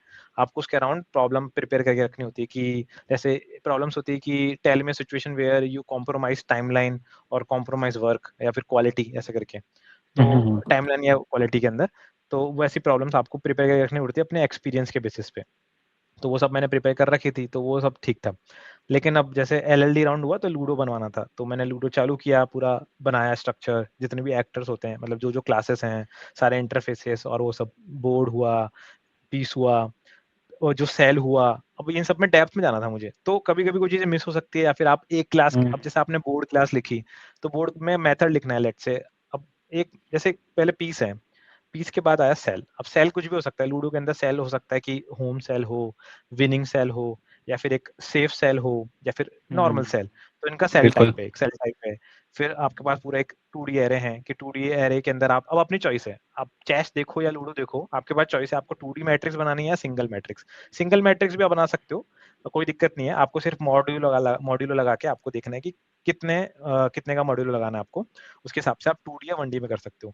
चेस में क्या होता है कि चेस में आप सिंगल स्ट्रिंग में भी स्टोर कर सकते हो पूरे एक कॉन्फ़िगरेशन चेस की, क्योंकि वो एक सिंगल स्ट्रिंग में हो सकती है, उसमें प्रॉपर्टी रहती है कि D3 लिखा तो D पे 3 पे चलना है कॉलम पे, कौन सा पीस है वो, तो आप पूरे एक स्ट्रिंग को भी सेव कर सकते हो एज अ, तो वो ऑप्टिमाइजेशन पे आता है, वो आता है नॉन फंक्शन रिक्वायरमेंट में, उससे पहले तो आप नॉर्मली करोगे, तो मैंने 2D बनाया, मैट्रिक्स बोला मैंने, सेल टाइप का मैट्रिक्स बन जाएगा ऐसे, नॉर्मल चीजें रहेंगी, बोर्ड रहेगा, पीस रहेगा, अब पीस को मूव करना है, तो मूव कौन करेगा, गेम मैनेजर है, उसने 2 पर्सन बनाए, प्लेयर 1 प्लेयर 2, प्लेयर 1 मूव करेगा, लेकिन दिक्कत है कि जो मूव मेथड है वो प्लेयर की क्लास में नहीं होना चाहिए, क्योंकि प्लेयर की क्लास में मूव मतलब मैं वही बोल रहा हूँ वापस डिपेंडेंसी बनती है कि प्लेयर है, अब मूव क्या कर रहा है, पीस मूव कर रहा है, पीस तो है बोर्ड पे, तो मतलब बोर्ड के अंदर पीस है, तो ये सब चीजें जब आप इंटरव्यू में बैठते हो तो आप सोचते हो, कंफ्यूज होते हो, क्योंकि आपने पहले नहीं किया, तो आप सोचते हो कैसे करूंगा या फिर मैं किस क्लास के में कैसे रखूं, तो आप ट्राई करते हो, तो ये चीजें प्रैक्टिस से ही आती है, तो मैं वही बोलूंगा कि इंटरव्यू से पहले सारी प्रॉब्लम प्रैक्टिस करो, कौन सी प्रॉब्लम कहाँ, मतलब क्या मेथड कहाँ आ सकता है, कौन सी क्लास में आ सकता है, कौन से इंटरफेसेस बनाने हैं वो देखो, फिर सारे सॉलिड प्रिंसिपल्स देखो, ऊप्स कॉन्सेप्ट तो आपके होने ही होने चाहिए टिप्स पे कि भाई ये इंटरफेसेस लगेगा, अगर मैंने चेस बनाया है, चेस में मैंने देखा किंग क्वीन कोई भी पीस का सेम ही आ रहा है कि मूव तो कर ही रहे हैं, तो मुझे एक इंटरफेस बना के रखना पड़ेगा कि ये इसको इम्प्लीमेंट करे, तो उसके बाद में सब में मूव मेथड होना चाहिए, तो ये चीजें आपको उसमें लग जाएगा। अब आप बोलोगे कि मैं सॉलिड प्रिंसिपल को भी यूज करना है कि मुझे कोई भी क्लासेस यूज करनी है, तो मुझे वॉलेट नहीं करना कोई भी मेथड, तो वही बोल रहा हूँ बोर्ड की क्लास के अंदर सबसे आएगा मूव मेथड, कि यहाँ मूव मेथड आएगा, ये मुझे नहीं समझ में आ रहा था, बहुत टाइम लगने के बाद मैंने डिड्यूस किया कि अच्छा आएगा, तो अगर कहीं और डालता तो सॉलिड प्रिंसिपल में कोई ना कोई एक मतलब वॉलेट कर देता, तो मैंने वहाँ वॉलेट करना बचाया ऐसा करके, फिर मुझे पैटर्न्स लगाने थे, डिजाइन पैटर्न, क्योंकि मेन गोल कोई भी एलएलडी राउंड का रहता है, सेकंड पॉइंट ही घुसता है उनका डिजाइन पैटर्न, अगर आपने डिजाइन पैटर्न मिस किए तो बहुत चांसेस है कि आपको रिजेक्ट करेंगे, क्योंकि आपने डिजाइन पैटर्न नहीं यूज किया, आपने कुछ अच्छे से नहीं बता पाए कि मैं और क्या ऑप्टिमाइज कर सकता था, तो डिजाइन पैटर्न इंपॉर्टेंट है वहाँ पे, तो आपका पहले रहता है OOPs normal, solid principle, tips पे कैसे क्लासेस बनानी है, क्या एक्टर्स हैं, क्या क्या चीजें हैं, उसके बाद में सॉलिड डिजाइन पैटर्न के अंदर ऐसा नहीं कि चलो मैंने आज चलो स्ट्रेटेजी पैटर्न सीख लिया, वाओ अब मैं यूज करूंगा, नहीं, जैसे आपने स्ट्रेटेजी पैटर्न सीखा, उसने बोला स्ट्रेटेजी चेंज करनी है या फिर ये स्ट्रेटेजी में एक नई चीज भी लानी है, लेट से आप बना रहे हो ये parking lot system, parking lot में आपको एक नियरेस्ट अप्रोच है कि जस्ट गेट से निकलते ही जो भी नियरेस्ट रो मिलेगा उसमें खाली स्लॉट आपको दे देना है, मैं बोल रहा हूँ कल दूसरी अप्रोच आएगी तो आप दूसरे स्ट्रेटेजी पैटर्न यूज करोगे, वो दूसरा जो भी यूज करना है आप वो यूज करोगे, वापस से क्लास नहीं इनिशिएट करोगे, मैं बोला ठीक है फाइन, बोलता है कि now we need to introduce a new 2 variables latitude and altitude, तो जो भी लैटिट्यूड लॉन्गिट्यूड जो भी आपको यूज करना है वो इंट्रोड्यूस करना है, तो अब वो कहाँ यूज लिखोगे, क्या आप उस स्ट्रेटेजी के इंटरफेस पे लिखोगे या फिर आपकी मेन स्ट्रेटेजी होगी उसके अंदर लिखोगे, तो जब भी कोई नया वेरिएबल्स आता है तो आप मेन क्लास को मतलब फ्लक्चुएट करते हो या फिर आप मेन सबसे पहले स्ट्रेटेजी वाले को फ्लक्चुएट करते हो, तो यही वो जानना चाह रहे होते हैं कि जब आपको नई चीज आती है तो आप अपनी ओरिजिनल क्लासेस के अंदर कहाँ कहाँ चेंज करते हो, ये सबसे ज्यादा ड्रॉ या फिर फॉल बैक हो सकता है एक बंदे का जब एलएलडी राउंड देता है, तो पहले हमें ध्यान रखना पड़ता है कि इंटरव्यू में जब एलएलडी राउंड हो तो एक तो ये ध्यान रखें नई चीज आई तो कहाँ डालना है, दूसरा है कि अगर कोई भी एक फीचर अपलोड हुआ, उसने बोला कि अभी पार्किंग लॉट सिंगल फ्लोर के लिए था, अब मुझे बताना है कि डबल फ्लोर या एन फ्लोर हुई तो कैसे चेंज होगा, तो आप बोलोगे कि एन फ्लोर में यहाँ चेंज कर लूंगा, नहीं नहीं यहाँ भी चेंज हो सकता है, तो ये बहुत ज्यादा दिक्कत वाली चीज है, आपको पूरे माइंड में रहना चाहिए कि अगर कभी भी ये सिस्टम स्केल करना हुआ तो क्या क्या चीजें चेंज लगेगी, तो जब सिस्टम बना रहे हो आप तो आपको दिमाग में रहना चाहिए कि स्केलेबिलिटी कहाँ कहाँ हो सकती है, scalability not on the level of like ये चीजें इतने मिलियंस ऑफ यूजर्स पे आएंगी, ये नहीं, कोड लेवल पे स्केलेबिलिटी कि अगर यूजर्स बढ़ेंगे या फिर कुछ चीजें होंगी तो मुझे कहाँ कहाँ चेंज लगेगा, कौन सी क्लासेस में लगेगा, तो वो चीजें एलएलडी में पूछी जाती है डेप्थ में, मेजरली अमेजोन इन सब में, तो वहाँ प्रॉब्लम क्या रहती है, वो बोलेंगे पार्किंग लॉट सिस्टम बनाना है और उनके 5 प्रॉब्लम्स रेडी रहेंगी, if number of floors will increase where what changes you will be doing in your code, if new strategy pattern or new pattern is introduced but with different variable where you will be doing the changes, तो ऐसी problem रहती है, ना कि ऐसे रहती है कि चलो just design system design for parking lot, ऐसा नहीं रहेगा, थोड़ा डेप्थ में रहेगा, तो मैंने देखा कि भाई पार्किंग लॉट या फिर एलएलडी वालों में डायरेक्ट स्ट्रेट फॉरवर्ड नहीं है, मुझे सब डेप्थ में सीखना ही पड़ेगा, तो मैंने वो भी डेप्थ में सीखा, फिर उसके बाद में HLD तो मेरा LXU चल ही रहा था, तो कोई दिक्कत नहीं थी। LXU चलाया, हेलो इंटरव्यू की वीडियोस देखी। हेलो इंटरव्यू अपना रिसोर्स है HLD के लिए। LLD के लिए श्रेयांश जैन है, कोड विद आर्यन, मतलब उनकी वेबसाइट का नाम है कोड विद आर्यन, आर्यन मित्तल। सो वो भी रेफर कर सकते हो, वो बहुत अच्छा बंदा, चिल बंदा है। तो पूरी वीडियोस उसने LLD HLD दोनों बनाए, पूरा खुद का प्लेटफॉर्म और सब बना रखा है, तो वो भी देख सकते हो, बहुत सही बंदा है। तो ये दोनों यहाँ प्रिपेयर हो गई। अब मेन गोल आ रहा था कि कुछ कोर कॉन्सेप्ट, जैसे जावा के कोर कॉन्सेप्ट, तो वो मुझे कुछ कुछ इंटरव्यू में बहुत डेप्थ में जा रहे थे। जैसे मैंने कॉन्सेंट्रिक करके कंपनी है, उनका दिया कॉन्सेंट्रिक नॉर्मल या कॉन्सेंट्रिक AI, तो इन कंपनीज का दिया, तो वो थोड़े डेप्थ में जा रहे थे जावा के अंदर। तो मैंने सीखा कि अच्छा जावा में नॉर्मल स्ट्रिंग बनाते हो वो इम्यूटेबल क्यों है, एक इम्यूटेबल मतलब इम्यूटेबल है, एक मुझे स्ट्रिंग बिल्डर यूज करना है तो क्या होता है, स्ट्रिंग बिल्डर हुआ, और वो गार्बेज कलेक्टर क्या रहता है, और कहाँ स्टोर, मतलब अपनी स्ट्रिंग है वो कहाँ स्टोर होती है, कैसे स्टोर होती है, SCP क्या होता है, मतलब स्ट्रिंग पूल क्या रहता है। तो ये सब चीजें नॉर्मली समझ नहीं आती बंदे को, जब नॉर्मल कोई बंदा काम कर रहा है ऑफिस में, उसको नहीं दिखता है कि सब, वो पहुंचता नहीं कभी, वो direct string equals to new string builder और स्ट्रिंग यूज कर ली, उसको नहीं पता कि अगर सेम चीज नॉर्मल स्ट्रिंग से लिखोगे तो क्या फर्क पड़ेगा आपके सिस्टम पे। तो ये सब चीजें इंटरव्यू प्रिपरेशन के टाइम ही पता लगती है। तो मैंने जावा के कोर कॉन्सेप्ट सीखे, मैंने HLD LLD पहले नॉर्मल खुद से तो प्रिपेयर करा, बुक से, यूट्यूब के अंदर HLD के लिए अपना हेलो इंटरव्यू, और अपना कोड करो करके बंदा है, पूरा एक बोर्ड ले आएगा, बोर्ड पे पूरा बताएगा, अच्छा वेब सॉकेट्स ये रहते हैं, जैसे व्हाट्सअप क्लोन बनाना है, वेब सॉकेट्स ये रहेंगे, पूरा बहुत डेप्थ में बताएगा आपको समझना है। लेकिन मैं भी बोल रहा हूँ कि गारंटी नहीं है कि आप वो पूरा का पूरा एक ऐसा पढ़ा और उधर इंटरव्यू में बता दिया, क्योंकि सब चीजें नहीं होती बंदे को याद, सिर्फ आपको कोर कॉन्सेप्ट समझने की। अगर आपको नोटिफिकेशन सर्विस बनानी है तो आपको ये काफका ऐसे यूज करना है, सेम हर सर्विस के लिए एक चीज यूज होती है। तो HLD के अंदर जो मेन कॉन्सेप्ट थे वो थे नोटिफिकेशन सर्विस, मतलब काफका कैसे यूज करना है, डेटा मैनेजमेंट मतलब काफी बार पूछा गया, जो कंपनी जैसे ओरेकल हुई, पार्क प्लस हुई, ये थोड़ी डेटा ड्रिवन है कि इनको डेटा लेके बहुत जल्दी जल्दी कुछ क्वेरीज करनी है, तो डेटाबेस मैनेजमेंट फर्क पड़ता है। तो डेटाबेस के अंदर आप देख सकते हो राइट्स होते हैं, रीड्स और राइट्स होते हैं ऐसे करके। तो रीड्स राइट में जैसे मोस्टली ऐसा रहता है कि readable reads, dirty reads, uncommitted reads, committed reads, तो ये सब चीजें सीखनी पड़ती है। ये इंटरव्यू डायरेक्ट पूछता है कि बताओ इसके सारे टाइप क्या होते हैं। फिर लॉक्स पूछते हैं, डेटाबेस लॉकिंग क्या रहती है। ये 4-5 कॉन्सेप्ट एक बार आपने सीख लिया तो मोस्टली बस अराउंड DB के अंदर आएगा, तो ये इसके अराउंड ही पूछते हैं। मोस्टली बहुत रेयर होता है कि क्वेरीज पूछते हैं, मेरे लेवल पे आके क्वेरीज इतना नहीं पूछते कि ये वो जो पूछते थे कि टॉप सेकंड एम्प्लॉय की सैलरी बताओ, वो नहीं आता, वो चला गया। अब वो आ गया कि सारे रीड्स बताओ क्या क्या टाइप होते हैं, मैं आपको ये डेटाबेस दे रहा हूँ, इसको थोड़ा और ऑप्टिमाइज करना है। जैसे बुक माई शो के अंदर वो बोलेंगे कि आपसे पूरा बनवा लेंगे, और बोलेंगे कि कुछ रोज बहुत ज्यादा रिपीट हो रही हैं, तो आप क्या करोगे, आप कोशिश करोगे कि नई टेबल बनाओ, सिर्फ यूनिक आईडीज ही रखो उसके अंदर, मतलब जिस दिन की बुकिंग करी है, या फिर सिनेमा नंबर, या फिर जो भी हॉल नंबर, और ये कौन सी मूवी है, तो ऐसा एक टेबल बनाना, मतलब नॉर्मलाइजेशन करना। नॉर्मलाइजेशन आना चाहिए, क्वेरीज ठीक है आपको थोड़ा आना चाहिए, इन्फॉर्मेशन आना चाहिए, फ्रेशर्स को तो आना ही चाहिए, और बाकी को भी एक आइडिया आना चाहिए कैसे क्वेरीज लिखनी है, सारे टाइप ऑफ रीड्स आने चाहिए, और लॉकिंग्स आनी चाहिए, डीबी लॉकिंग्स कैसे रहती है। और सबसे इंपॉर्टेंट है, ये तो नॉर्मल लेवल है, अब हायर लेवल वाली चीज है जो कि है डीबी लॉकिंग इन डिस्ट्रीब्यूटेड सिस्टम, कि अब डिस्ट्रीब्यूटेड सिस्टम पे कैसे लॉकिंग होगी, कि अगर आप यहाँ बैठे हो, आप डेटाबेस मान लिया मल्टीपल सोर्सेस है, मतलब एक सर्वर है, एक डेटाबेस यूज कर रहा है, दूसरा सर्वर दूसरा डेटाबेस, एंट्रीज दोनों में कॉपी करनी है, मैं लेट्स से सेम एंट्रीज, तो आपने भी एंट्री भेजी, किसी और बंदे ने भेजी सेम स्लॉट के लिए, तो वो कैसे अपडेट होती है, किसको लॉक करना है, किसको लॉक नहीं करना, तो यहाँ कंसिस्टेंसी काम में आती है, डेटाबेस लॉकिंग काम में आती है, तो वो सब मैंने सीखी। तो HLD सिर्फ इतना नहीं था कि चलो मैंने डायग्राम बनाया, चलो ये हो गया, चलो ये अपना सबसे पहले वाला सर्वर आ गया, एप्लीकेशन लेयर आ गई, चलो इससे हो गया, ये सब चीजें नहीं चलती, मल्टीपल चीजें काम में आती है। तो बुक पढ़ी, यूट्यूब से देखा ये रिसोर्सेज, फिर DB के रिलेटेड सारी चीजें देखी, मोर अराउंड चीजें रिपीट हो रही थी, डीबी के अराउंड वापस रिपीट हुई, कंप्लीट। यहाँ HLD अपना कंप्लीट हो गया, कोई दिक्कत नहीं आई। अब अपना आया LLD में थोड़ा प्रॉब्लम वापस से सेचुरेटेड, मैं बताता हूँ कहाँ होती है। पहले सारी प्रॉब्लम देखी, पार्किंग लॉट हुआ, एलिवेटर सिस्टम हुआ, उसके बाद में मोर अराउंड एलिवेटर सिस्टम, और इन सब में बहुत ज्यादा कॉन्सेप्ट रिपीट होते हैं कि इसमें ये स्ट्रेटेजी पैटर्न, या फिर इसमें ये पैटर्न हो रहा है, जैसे वेंडिंग मशीन है, स्टेट पैटर्न यूज हो रहा है, एक है चेन ऑफ रिस्पॉन्सिबिलिटी, उसमें एक अलग पैटर्न यूज हो रहा है। तो 5-6 पैटर्न एक बार देख लिए, आपको आइडिया लग गया कि अच्छा ये पैटर्न से यही प्रॉब्लम सॉल्व होती है, आइडिया लग जाएगा आपको। सारे देख लो, ये आर्यन मित्तल का जो मैंने बताया कोड विद आर्यन, सब चीजें इसने एक साथ स्ट्रक्चर कर रखी है, बहुत अच्छा है, तो समझ में आता है डायरेक्ट। फिर उसके बाद में अब चालू करो नॉर्मल, आप खुद बनाओ, बैठो, मॉक इंटरव्यू लो किसी के साथ, या फिर किसी को बोलो मॉक इंटरव्यू में से लेट से आपने चैस बनाना है आपको, तो चैस का पूरा बनाओ, चेस का बोर्ड कैसे बनेगा, सारे एक्टर्स क्या होंगे, कौन सा स्ट्रेटेजी पैटर्न लगाओगे। एक बार आपने स्ट्रेटेजी पैटर्न सारे सीख लिए, आप हर प्रॉब्लम में डालने लग जाओगे कि अच्छा ये सीख लिया, चलो यहाँ पे डाल देता हूँ। तो वो भी एक हैबिट हो जाएगी कभी कभी।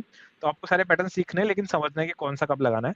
आप लगा सकते हो हर प्रॉब्लम में, तुम्हें दिखेगा कि ये स्ट्रेटेजी या फिर कोई भी एक डिजाइन पैटर्न आप लगा सकते हो, आपको दिखेगा क्लियरली। ये करने के बाद फिर मोर अराउंड सारे एलएलडी आपका कॉन्सेप्ट क्लियर हो जाएंगे। सॉलिड प्रिंसिपल हमेशा टिप्स पे रहेंगे, और आपके डिजाइन पैटर्न्स। सॉलिड प्रिंसिपल मोर अराउंड आपके एचएलडी में पूछे जाते हैं, लेकिन आपको आइडिया रहना चाहिए। फिर डिजाइन पैटर्न्स हो गए, उप्स कॉन्सेप्ट हो गए, फिर जावा लास्ट में जावा कोर, जिसमें सब जावा कोर में स्ट्रिंग कैसे बनती है, स्ट्रिंग कहाँ स्टोर होती है, गार्बेज कलेक्शन कहाँ काम में आता है, कैसे काम में आता है, नॉर्मल स्ट्रिंग कैसे बनती है, स्ट्रिंग बिल्डर में क्या डिफरेंस आता है, स्ट्रिंग पूल, ये क्या चीज है। ये होने के बाद फिर आपके पास आता है फ्रेमवर्क पे। अब आप आ गए फ्रेमवर्क पे, जब स्प्रिंग बूट चूज किया, अब आता है आपका गेम चेंजर। कंपनी ये सब पूछने के बाद अगर आपको लास्ट में स्प्रिंग बूट पे ही काम करा रही है, तो आपको पता होना चाहिए कि स्प्रिंग बूट के एनोटेशंस क्या रहते हैं। अगर मैं मोर अराउंड बैकएंड बोल रहा हूँ, तो कोई भी फ्रेमवर्क के ऐसे एनोटेशंस या फिर ऐसी चीजें जो आपको बहुत डेली यूज में काम में आती है, और उनका रियल में काम क्या होता है इंटरनली। आप ऊपर से तो यूज कर लेते हो, चलो लिख दिया @क्वालिफायर ऐसा लिख दिया सब चीजें, लेकिन अंदर इंटरनली वो क्या काम करते हैं वो सब आना चाहिए। तो सारे एनोटेशन सीखे। उसमें कैसे एपीआई को आप स्ट्रॉन्ग कैसे कर सकते हो, मतलब सिक्योरिटी कैसे लगा सकते हो, तो जेपीए सिक्योरिटी या फिर एपीआई सिक्योरिटीज क्या रहती है उसमें। फिर आप देख सकते हो मिडल वेयर्स क्या रहती है उसके अंदर, मिडल वेयर के बाद ये सब नॉर्मल कॉन्सेप्ट। अब उसके बाद में आते हैं अपने थ्रेड पूल वाले कॉन्सेप्ट, कि थ्रेड पूल आपको यूज करना है, आपको मल्टीपल थ्रेडिंग मतलब मल्टी थ्रेडिंग करनी है, तो कैसे यूज कर सकते हो। तो ये आपने मतलब चीजें सीख ली। अब थर्ड लास्ट पार्ट जो आता है वो आता है मल्टी थ्रेडिंग। तो जब मैंने रूब्रिक दिया, तो मैं नॉर्मल चल रहा था। रूब्रिक में उन्होंने पहले ही मुझे 2 हफ्ते दिए थे और पूछा था do you know multi threading. तो मैं बोला मुझे नहीं आता था थोड़ा बहुत, तो लेकिन अपन आइडिया देने के लिए बोलते ही इंटरव्यू के, या आई नो, या नो नो इशू। सो मैंने 2 वीक लिए मल्टी थ्रेडिंग प्रैक्टिस करने के लिए। ये सब तो था डीएसए, नॉर्मल लीड कोड, या फिर शीट, या फिर जो भी कंपनी है उसके रिगार्डिंग प्रॉब्लम। तो डीएसए के लिए नॉर्मल था, मैं लीड कोड पे जाता, डिस्कशंस पे जाता, जो जो कंपनी पूछी गई है उस कंपनी का देखता, कोई दिक्कत नहीं थी। अब आया यहाँ पे HLD LLD books, YouTube enough. Multi threading के लिए था, पता नहीं था क्या रिसोर्सेज क्या है, तो मैंने कुछ नहीं किया। एक यूट्यूब पे चैनल है डीफॉग टैग करके, ऐसा करके डीफॉग टैग, बाद में मैं शेयर कर दूंगा सारे रिसोर्सेज कि कौन से क्या थे।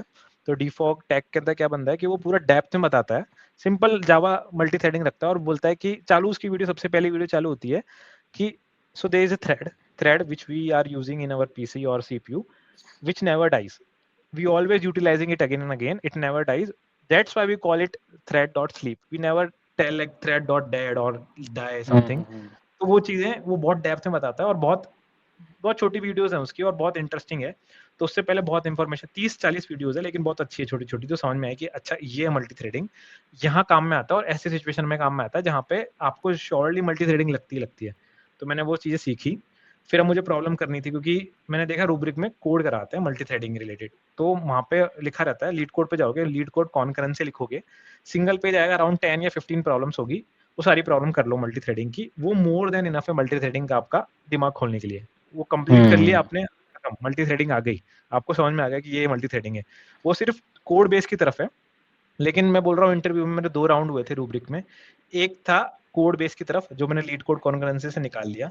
दूसरा था इन डेप्थ नॉलेज, बंदे ने कोड खोल के दे दिया पूरा का पूरा, उसने मुझे मना कर दिया don't code anything, just tell me what is happening in the system, like back end system में क्या काम हो रहा है जब ये थ्रेड बनते हैं या फिर होता है।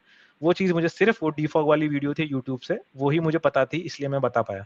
तो ये 2 चीजें थी, तो आपको दोनों इन्फॉर्मेशन होनी चाहिए मल्टी थ्रेडिंग में।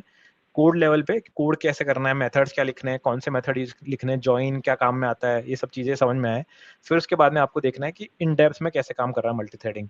तो वो वीडियो से देख के यूट्यूब पे वहां जाके मल्टी थ्रेडिंग काम हुई खत्म। तो ये सब धीरे धीरे करते करते पूरा मैंने रिसोर्सेज देखे, पढ़ता गया साथ साथ। मोर अराउंड में क्या करता था, इंटरव्यू शेड्यूल कराता था, और उसके अराउंड ही मैं प्रिपरेशन करता था। क्योंकि जब मैं सोचता था कि अभी 2 हफ्ते 3 हफ्ते मिल गए, तो शुरू के 1 हफ्ते 2 हफ्ते तो बहुत लाइट जाते थे, आखिरी हफ्ता ऐसा जाता था कि हाँ अब प्रिपरेशन करनी है बहुत स्ट्रांगली। तो मैंने देखा कि इंटरव्यू शेड्यूल कराओ पहले, फिर प्रिपरेशन करो, वो ज्यादा बेटर था। लेकिन मैं पहले कोशिश करता था कि पहले नॉर्मल कंपनीज टारगेट करूं, जो कि बिल्कुल हाई फाई ना हो, नॉर्मल हो या फिर बेसिक हो, ताकि मेरी प्रैक्टिस हो जाए। इसलिए नहीं कि मतलब ठीक है मुझे क्रैक करना है, वो तो अलग है, लेकिन एटलीस्ट मुझे पता तो रहे कि मार्केट में क्या पूछ रहे हैं और मुझे क्या आता है। तो उसके अराउंड मैंने प्रैक्टिस करी, प्रॉब्लम रिपीट होने लग गई, थ्रेड पूल की प्रॉब्लम रिपीट हुई, मल्टी थ्रेडिंग की प्रॉब्लम रिपीट हुई, इवन HLD LLD की प्रॉब्लम रिपीट होने लग गई। तो ठीक है, अब एक बार बंदा एक बार मैंने किसी ने मुझे प्रॉब्लम पूछी, मुझे 5 सवाल नहीं आए, नेक्स्ट टाइम मुझे आ जाएँगे क्योंकि मैंने बाद में प्रैक्टिस करी कि अच्छा इसलिए नहीं आए थे। तो बहुत बार प्रॉब्लम रिपीट भी होती है। जैसे unique ID generated in distributed system बहुत बार रिपीट हुई, 2 बार रिपीट हुई, एक बार कोड रिलेटेड हुई और एक बार सिस्टम बनाने में हुई। दोनों मैंने कर लिया क्योंकि ये एलएक्सयू में भी थी और लीड कोड पे भी दे रखी थी। तो मैंने कुछ नहीं किया था, मैंने कंपनी का नाम लिखा, लीड कोड लिखा, रिसेंट प्रॉब्लम देखी, सारी प्रॉब्लम देख डाली। बहुत सारे चांसेस थे, 80% चांस है कि प्रॉब्लम रिपीट होती है और रिपीट हुई। तो मेरा चिल था, कोई दिक्कत नहीं थी। तो 80% आपकी प्रिपरेशन है, 20 या 10% आपका लक है कि आपने प्रीवियसली वो प्रॉब्लम देखी थी कि नहीं देखी थी। क्योंकि मैं मानता ही नहीं हूँ कि आप सीधे इंटरव्यू में आके बैठे, उसने कोई ऐसी प्रॉब्लम पूछी जो आपको नहीं आती। नहीं आती तो फिर वो आपकी गलती थी कि आपने सारी प्रॉब्लम एक्सप्लोर नहीं करी है, उस कंपनी ने सारी प्रॉब्लम भेजी है, वो आपने देखी नहीं। तो वो है। बाकी अब ठीक है, नहीं आती, अब आप अपना दिमाग लगा सकते हो अलग से। बहुत वही बात है कि अभी प्रॉब्लम सॉल्व कर रहे हैं, टाइम बाउंडेशन में प्रॉब्लम सॉल्व कर रहे हो, बहुत ज़मीन आसमान का फ़र्क पड़ता है क्योंकि आपको बेटर अप्रोच पे पहुँचना पड़ता है जल्दी से, तो थोड़ा टाइम लगता है। लेकिन वही है, मैंने रिसोर्सेज़ करे, मैंने इंटरव्यूज़ के लिए मतलब रिसोर्सेज़ का अपना पूरा काम हो गया। फिर अपने इंटरव्यूज़ चालू करे। जैसे रूब्रिक में था, रूब्रिक में मल्टी थ्रेडिंग के दोनों राउंड्स थे, मतलब 3 राउंड्स थे मोर अराउंड। इसमें पहले डीएसए, नॉर्मल डीएसए और फिर ये प्रॉब्लम दे देंगे एक, जिसमें आपको कोड करना है, जॉइन लगाना है, आपको सोचना है कि कैसे मल्टी थ्रेडिंग काम में आएगी। फिर दूसरा राउंड था जिसमें आपको कोड दे देंगे, टच नहीं करना, आपको बहुत छोटे माइनर चेंज करना है, लेकिन पहले कोड समझना है कि क्यों ये मल्टी थ्रेडिंग की ज़रूरत पड़ रही है, कहाँ क्या दिक्कत आएगी अगर मल्टी थ्रेडिंग नहीं लगाएँगे। तो वो 45 मिनट्स में सिर्फ डिस्कशन था। पहली बार ऐसा इंटरव्यू था जिसमें आपने बहुत कम कोड किया हो लेकिन सिर्फ डिस्कशन हुआ हो। तो आप वो तभी कर सकते हो जब आपको डेप्थ नॉलेज हो मल्टी थ्रेडिंग की, हवा में नहीं कर सकते। तो वो एक था। फिर सेम चीज़ है मेरे हिसाब से, और भी 1-2 इंटरव्यूज़ में और भी होती है। मैंने जितना देखा, मैंने नहीं दिया, लेकिन मुझे इतना लगता है कुछ और इंटरव्यूज़ ऐड अप हुए हैं लोगों के, जहाँ पे मल्टी थ्रेडिंग नहीं अब आई है न्यू। मतलब सिस्टम डिज़ाइन तो था ही, पहले डीएसए था, फिर सिस्टम डिज़ाइन आया, अब नया आया मल्टी थ्रेडिंग। ये मल्टी थ्रेडिंग भी एक नया टाइप ऑफ जजमेंट हुआ कि उसके थ्रू भी हम देखते हैं। सारे ऐसे इंटरव्यूज़ दिए, अमेज़न के दिए, गूगल के दिए। गूगल के मोर अराउंड वापस से ऐसे ही थे, नॉर्मल डीएसए, मतलब डीएसए नॉर्मल नहीं, मतलब ऐसा मान लो आप, आपको डेप्थ नॉलेज होना चाहिए। आप ऐसा नहीं कि मैंने प्रॉब्लम देखी, चलो वो मैंने कर रखी थी। उनका थोड़ा एक अलग प्रॉब्लम रहता है। जैसे सबने ये किया होगा नंबर ऑफ आइलैंड, कि ये 0-1 ग्रिड दे रखा है। उन्होंने सिर्फ प्रॉब्लम को ट्वीक किया और बोला कि इस बार 0 और 1 ग्रिड में नहीं है, इस बार बाइनरी ट्री के अंदर है, 0-1-0-1। अब बताना नंबर ऑफ आइलैंड क्या है। तो फिर बंदा, मैं वही बोल रहा हूँ ना कि प्रॉब्लम सबको पता थी नंबर ऑफ आइलैंड, सिर्फ उसको ट्वीक किया और बहुत। अब मैंने सोचा कि ठीक है मैं करता हूँ, मैंने प्रॉब्लम ट्राई करी, अलग अप्रोच बताई। उस बंदे ने भी बहुत, मतलब मैं बोल रहा हूँ इंटरव्यूअर रहता है तो काफी फर्क पड़ता है कि वो आपकी हेल्प कर रहा है या फिर वो बिल्कुल रुका हुआ है कि वो देख रहा है कि आप उस अप्रोच तक पहुंचोगे तभी वो बताएगा। तो बहुत फर्क पड़ता है इंटरव्यूअर पे कि आपको कैसे हेल्प कर रहा है या फिर आप कैसे अप्रोच पहुंच रहे हो। तो उसने काफ़ी ऐसे नॉर्मलाइज़ हेल्प करी। वो टीपी राउंड था, मतलब टीपीएस राउंड जो भी शुरू का रहता है, सबसे पहला फ़ोनिक राउंड, तो वो मैंने दिया। वो पहला प्रॉब्लम सॉल्व किया नॉर्मल अप्रोच से। उसने बोला कि ओके दिस लुक्स फाइन। फिर उसने दूसरा फ़ॉलो-अप दिया कि हर सेगमेंट का, मतलब हर जो भी आपका ट्री बन रहा है उनका साइज़ बताओ। इस ट्री का साइज़, इस साइज़, इस साइलेंट का साइज़, इस साइलेंट का साइज़। अब वो भी बाइनरी ट्री के अंदर। तो फिर से उसको फिर रिकर्सिवली मैंने किया। तो ये पूरा एक प्रॉब्लम हुई। फिर दूसरी एक और प्रॉब्लम आई जिसके अंदर मैंने अराउंड वो था, एक प्रॉब्लम है लीड कोड पे जिसका नाम, जिसकी जो हार्ड में आता है लेकिन उसका नाम है सिंपल कैलकुलेटर। उसको हार्ड में दिया है लेकिन लिखा है सिंपल कैलकुलेटर। तो वो पूरा स्टैक बेस्ड प्रॉब्लम है। तो कभी-कभी आता है कि आप स्टैक की प्रॉब्लम करते हो तो आपको लगता है कि ये एक सिंगल स्टैक से होगा, कभी लगता है 2 स्टैक से होंगे। तो यही है, सेम प्रायोरिटी के साथ भी होता है। कभी-कभी होता है कि मीडियन ऑफ अ स्ट्रीम, ऐसा एक प्रॉब्लम है कि एक मैक्स हीप लिया, एक मिन हीप लिया। तो आपको सोचना है कि कैसे मीडियन ऑफ अ स्ट्रीम निकालना है। मैं आपको स्ट्रीम बोलूँगा, आपको सीधा मीडियन बताना उसका कि मीडियन क्या होगा। अगर इवन है तो डायरेक्ट बता सकते हो, मतलब ऑड है तो डायरेक्ट बता सकते हो, इवन है तो हमेशा 2 नंबर का एवरेज ऐसे। तो वो सब उसमें चलता है। तो वो ये सब प्रॉब्लम्स डिज़ाइन वाली प्रॉब्लम्स हैं, जो कि बंदे को प्रैक्टिस से आती है और थोड़ा सोचना पड़ता है उस टाइम कि स्टैक को कैसे यूज़ करेंगे या प्रायोरिटी क्यू को कैसे यूज़ करेंगे। तो ये मेरा वहाँ लिखा गया। फिर तीसरा जो राउंड हुआ वो था प्योरली ग्राफ बेस्ड, जिसमें यूक्लिडियन पाथ, हैमिल्टोनियन पाथ ये सब पूछा गया। तो ये सब मैंने कॉलेज में पढ़ा था, वापस प्रैक्टिस नहीं करी थी क्योंकि अपन तो बायोपेटाइट वो सब चेक कर रहे थे। अपन ने कोड डीएफएस, बीएफएस किया तो सब में नहीं गए। लेकिन ये सब चीज़ें अलग से वहाँ उस टाइम डेप्थ क्लियर था पूरा कि कैसे होता है। तो मैंने पूरा बताया उनको। 40 मिनट सिर्फ डिस्कशन चला, ये पहला राउंड था वापस गूगल में। 40 मिनट सिर्फ डिस्कशन, अराउंड 15-20 मिनट्स एक कोड लिखवाया जिसमें 4-5 लाइन थी। उसका कोई मोटिव ही नहीं था उस लिखवाने का। उनका मोटिव था कि क्या आप वो 40 मिनट्स में ये हैमिल्टोनियन और ये पाथ यूज करते हुए, कुछ साइकिल डिटेक्शन था प्लस हैमिल्टोनियन पाथ था और 2-3 चीजें और थी। तो पूरा डिस्कशन हुआ। आखिरी में हमने एक फॉर्मूला निकाला, मैथमेटिकल फॉर्मूला, और डन। बस उसने बोला ठीक है, I don't want the code, this looks fine. So कभी कभी ये भी होगा कि आप इंटरव्यू में मतलब गूगल वाले इंटरव्यू में आप कुछ सेम वैसा रहता है कि आप कुछ डिड्यूस कर रहे हो। उस बंदे ने बहुत हेल्प करी, उसने पहले मैंने कुछ अप्रोच पहुंचा, वो बोला this approach looks fine but can we do better और ऐड समथिंग, हमेशा एक कुछ बोलेगा फिर हिंट, फिर मैंने वापस उससे बढ़ा, फिर मैं हिंट लेते लेते आगे बढ़ता गया। तो सेम वे इंटरव्यूअर बहुत डिपेंडेंट चीज है यहाँ पे, इंटरव्यू मतलब इंटरव्यू के टाइम तो बहुत हेल्प हुई। सिर्फ एक राउंड में जिसमें थोड़ी सी गलती हुई थी, जो कि वापस डिजाइन टाइप प्रॉब्लम था, मोस्टली डिजाइन टाइप प्रॉब्लम में हमेशा कुछ ना कुछ गलतियां होती हैं, तो सिर्फ वो गलती की वजह से मतलब वो more around stack plus segment tree वाला प्रॉब्लम था कुछ, तो जिसमें सेगमेंट्री भी था जो मेरे इतना आइडिया नहीं था उस टाइम, क्योंकि अपन प्रैक्टिस नहीं करते इतना, तो वो प्रॉब्लम में नहीं हो पाया।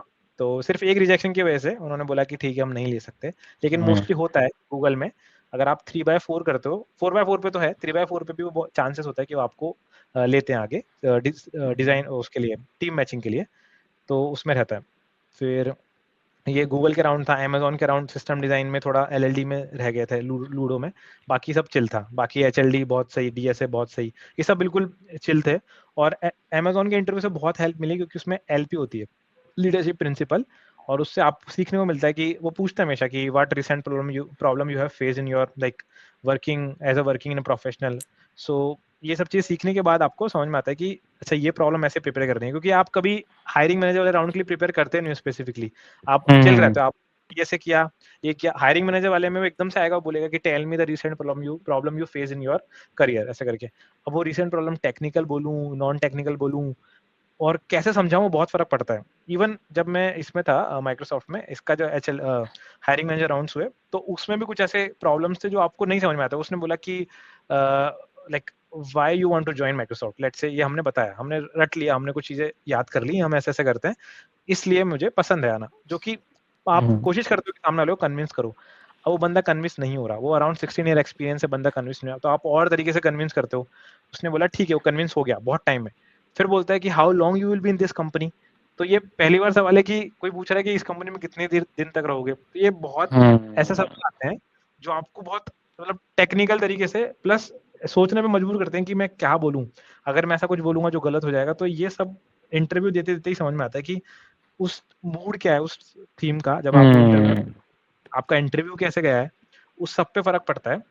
इनिशियली स्टार्ट में आप प्रॉब्लम बता सकते हो, जो भी आपने रटा है, जो भी आपको याद है कि हाँ मैं ऐसा करता हूँ, मैंने ये चीजें बनाई हैं, मैं ऐसे टीम होल्ड करता हूँ, मैंने ऐसे टास्क किए हैं, तो वैलिड है। लेकिन जब इंटरव्यू बहुत लंबा चल गया है और आपको समझ में आ गया बंदे को ये रिक्वायरमेंट है, तब आपको थोड़ा मोल्ड करना पड़ता है अपने आंसर, और अकॉर्डिंग टू द सिचुएशन आपको बताना पड़ता है। तो हायरिंग मैनेजर वाले राउंड्स में हमेशा आपको सिचुएशन के हिसाब से अपने आंसर मोल्ड करने पड़ते हैं ऑन स्पॉट। इस इंटरव्यू के अंदर आप पहले से हमेशा प्रिपेयर नहीं हो सकते हर चीज के लिए, तो वो चीज है, सिर्फ वो प्रैक्टिस से आता है।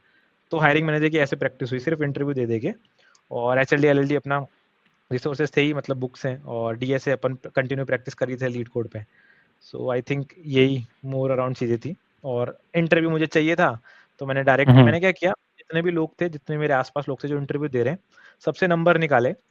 हर नंबर अराउंड 20-25 नंबर निकले मेरे पास, फोन नंबर्स। सुबह बैठता, मंडे टू वेडनेसडे फ्री रहते, 9 से 10 के बीच में कॉल लगाया। आई नो, मैंने जितने भी लोगों से बात करी है उन्होंने कभी ये चीज ट्राई ही नहीं करी, क्योंकि उनको कभी आइडिया नहीं था कि नंबर नंबर लगा के बोलना क्या है। तो नंबर भी कर सकते, फोन भी कर सकते, उनको आइडिया नहीं था। तो मैंने उनको बता, फोन कर सकते हो, फोन करके अपना एक्सपीरियंस बताओ। और जब आपको पहला, अगर आपको जब तक पेपर नहीं मिलता, पेपर बोलते हो नोटिस पीरियड, तो उससे नोटिस पीरियड और ऑफर लेटर कोई पेपर ही बोलते हैं। तो अगर आपको दूसरी कंपनी का ऑफर नहीं मिलता तब तक आप नोटिस पीरियड नहीं डालना, बहुत वैलिड चीज है, क्योंकि आप अभी तक सिक्योर नहीं हो सकता सामने वाली कंपनी बोले सॉरी प्रोफाइल लॉक हो गई या फिर बंद हो गई, तो नहीं करना। तो मैं उसी का वेट कर रहा था, एक ऑफर लेटर आएगा, मैं नोटिस डालूंगा, नोटिस डालने के बाद अब मैं हूँ क्रिटिकल मंथ्स में, बहुत ज्यादा क्रिटिकल मंथ्स है।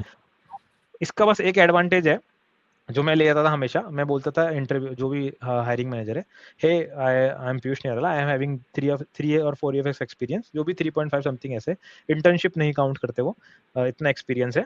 उसके बाद में ये मैंने टेक्नोलॉजीज पे काम किया, ये मेरे स्टैक्स हैं, और इतने मैंने इंटरव्यूज दिए हैं, ये भी बोल सकते हो या फिर नहीं। अब वेट करना है, वो खुद बोलेंगे कि ओके पीयूष, क्या we have a job opportunity for Java developer, are you interested, बोला यस, कोई नो इशू। तो बोलेंगे okay share your resume on email और व्हाट्सएप। तो मोस्टली ऐसा रहता था, और वो शेड्यूल कर देते थे।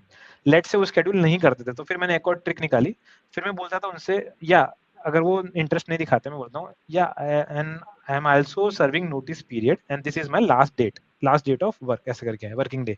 ऑटोमेटिकली 10 में से 8 लोग कन्वर्ट हो जाते थे, वापस बोलते थे कि okay Piyush, yeah we will consider you, we will give you an opportunity for sitting in our interviews. So बहुत बार हुआ ऐसा कि मुझे डायरेक्ट इंटरव्यू मिला है, मैंने कोई ओए नहीं दिया। मैंने अप्रैल के बाद से कभी कोई बहुत रेयरली कोई ओए दिया होगा, अमेजोन का दिया होगा, वो भी बहुत रेयर। बाकी सब में सिर्फ कॉल। तो मैंने नंबर गैदर किए, कॉल किया, इंटरव्यूज लगवाए, और हर किसी के लिए मैं जाता था, ऑफर लेटर निकालता था, फिर दूसरे ऑफर लेटर को कंप्लीट करता था। तो मेरा मेन लॉजिक ये था कि कंप्लीट करना है, मार्केट में क्या चल रहा है वो समझना है, मार्केट में दोनों, मार्केट में मुझे क्या सीखना है स्किल वो, और मार्केट में कितना पैसा घूम रहा है वो, तो दोनों सीखने के बाद ही मैं इस चीज पे पहुंचा। तो मैंने पहले मतलब अमेजोन इन सबसे प्रैक्टिस, पहले बात तो प्रैक्टिस नहीं थी, मेरा गोल था कि ये क्रैक कर लूं, लेकिन नहीं हो पाया।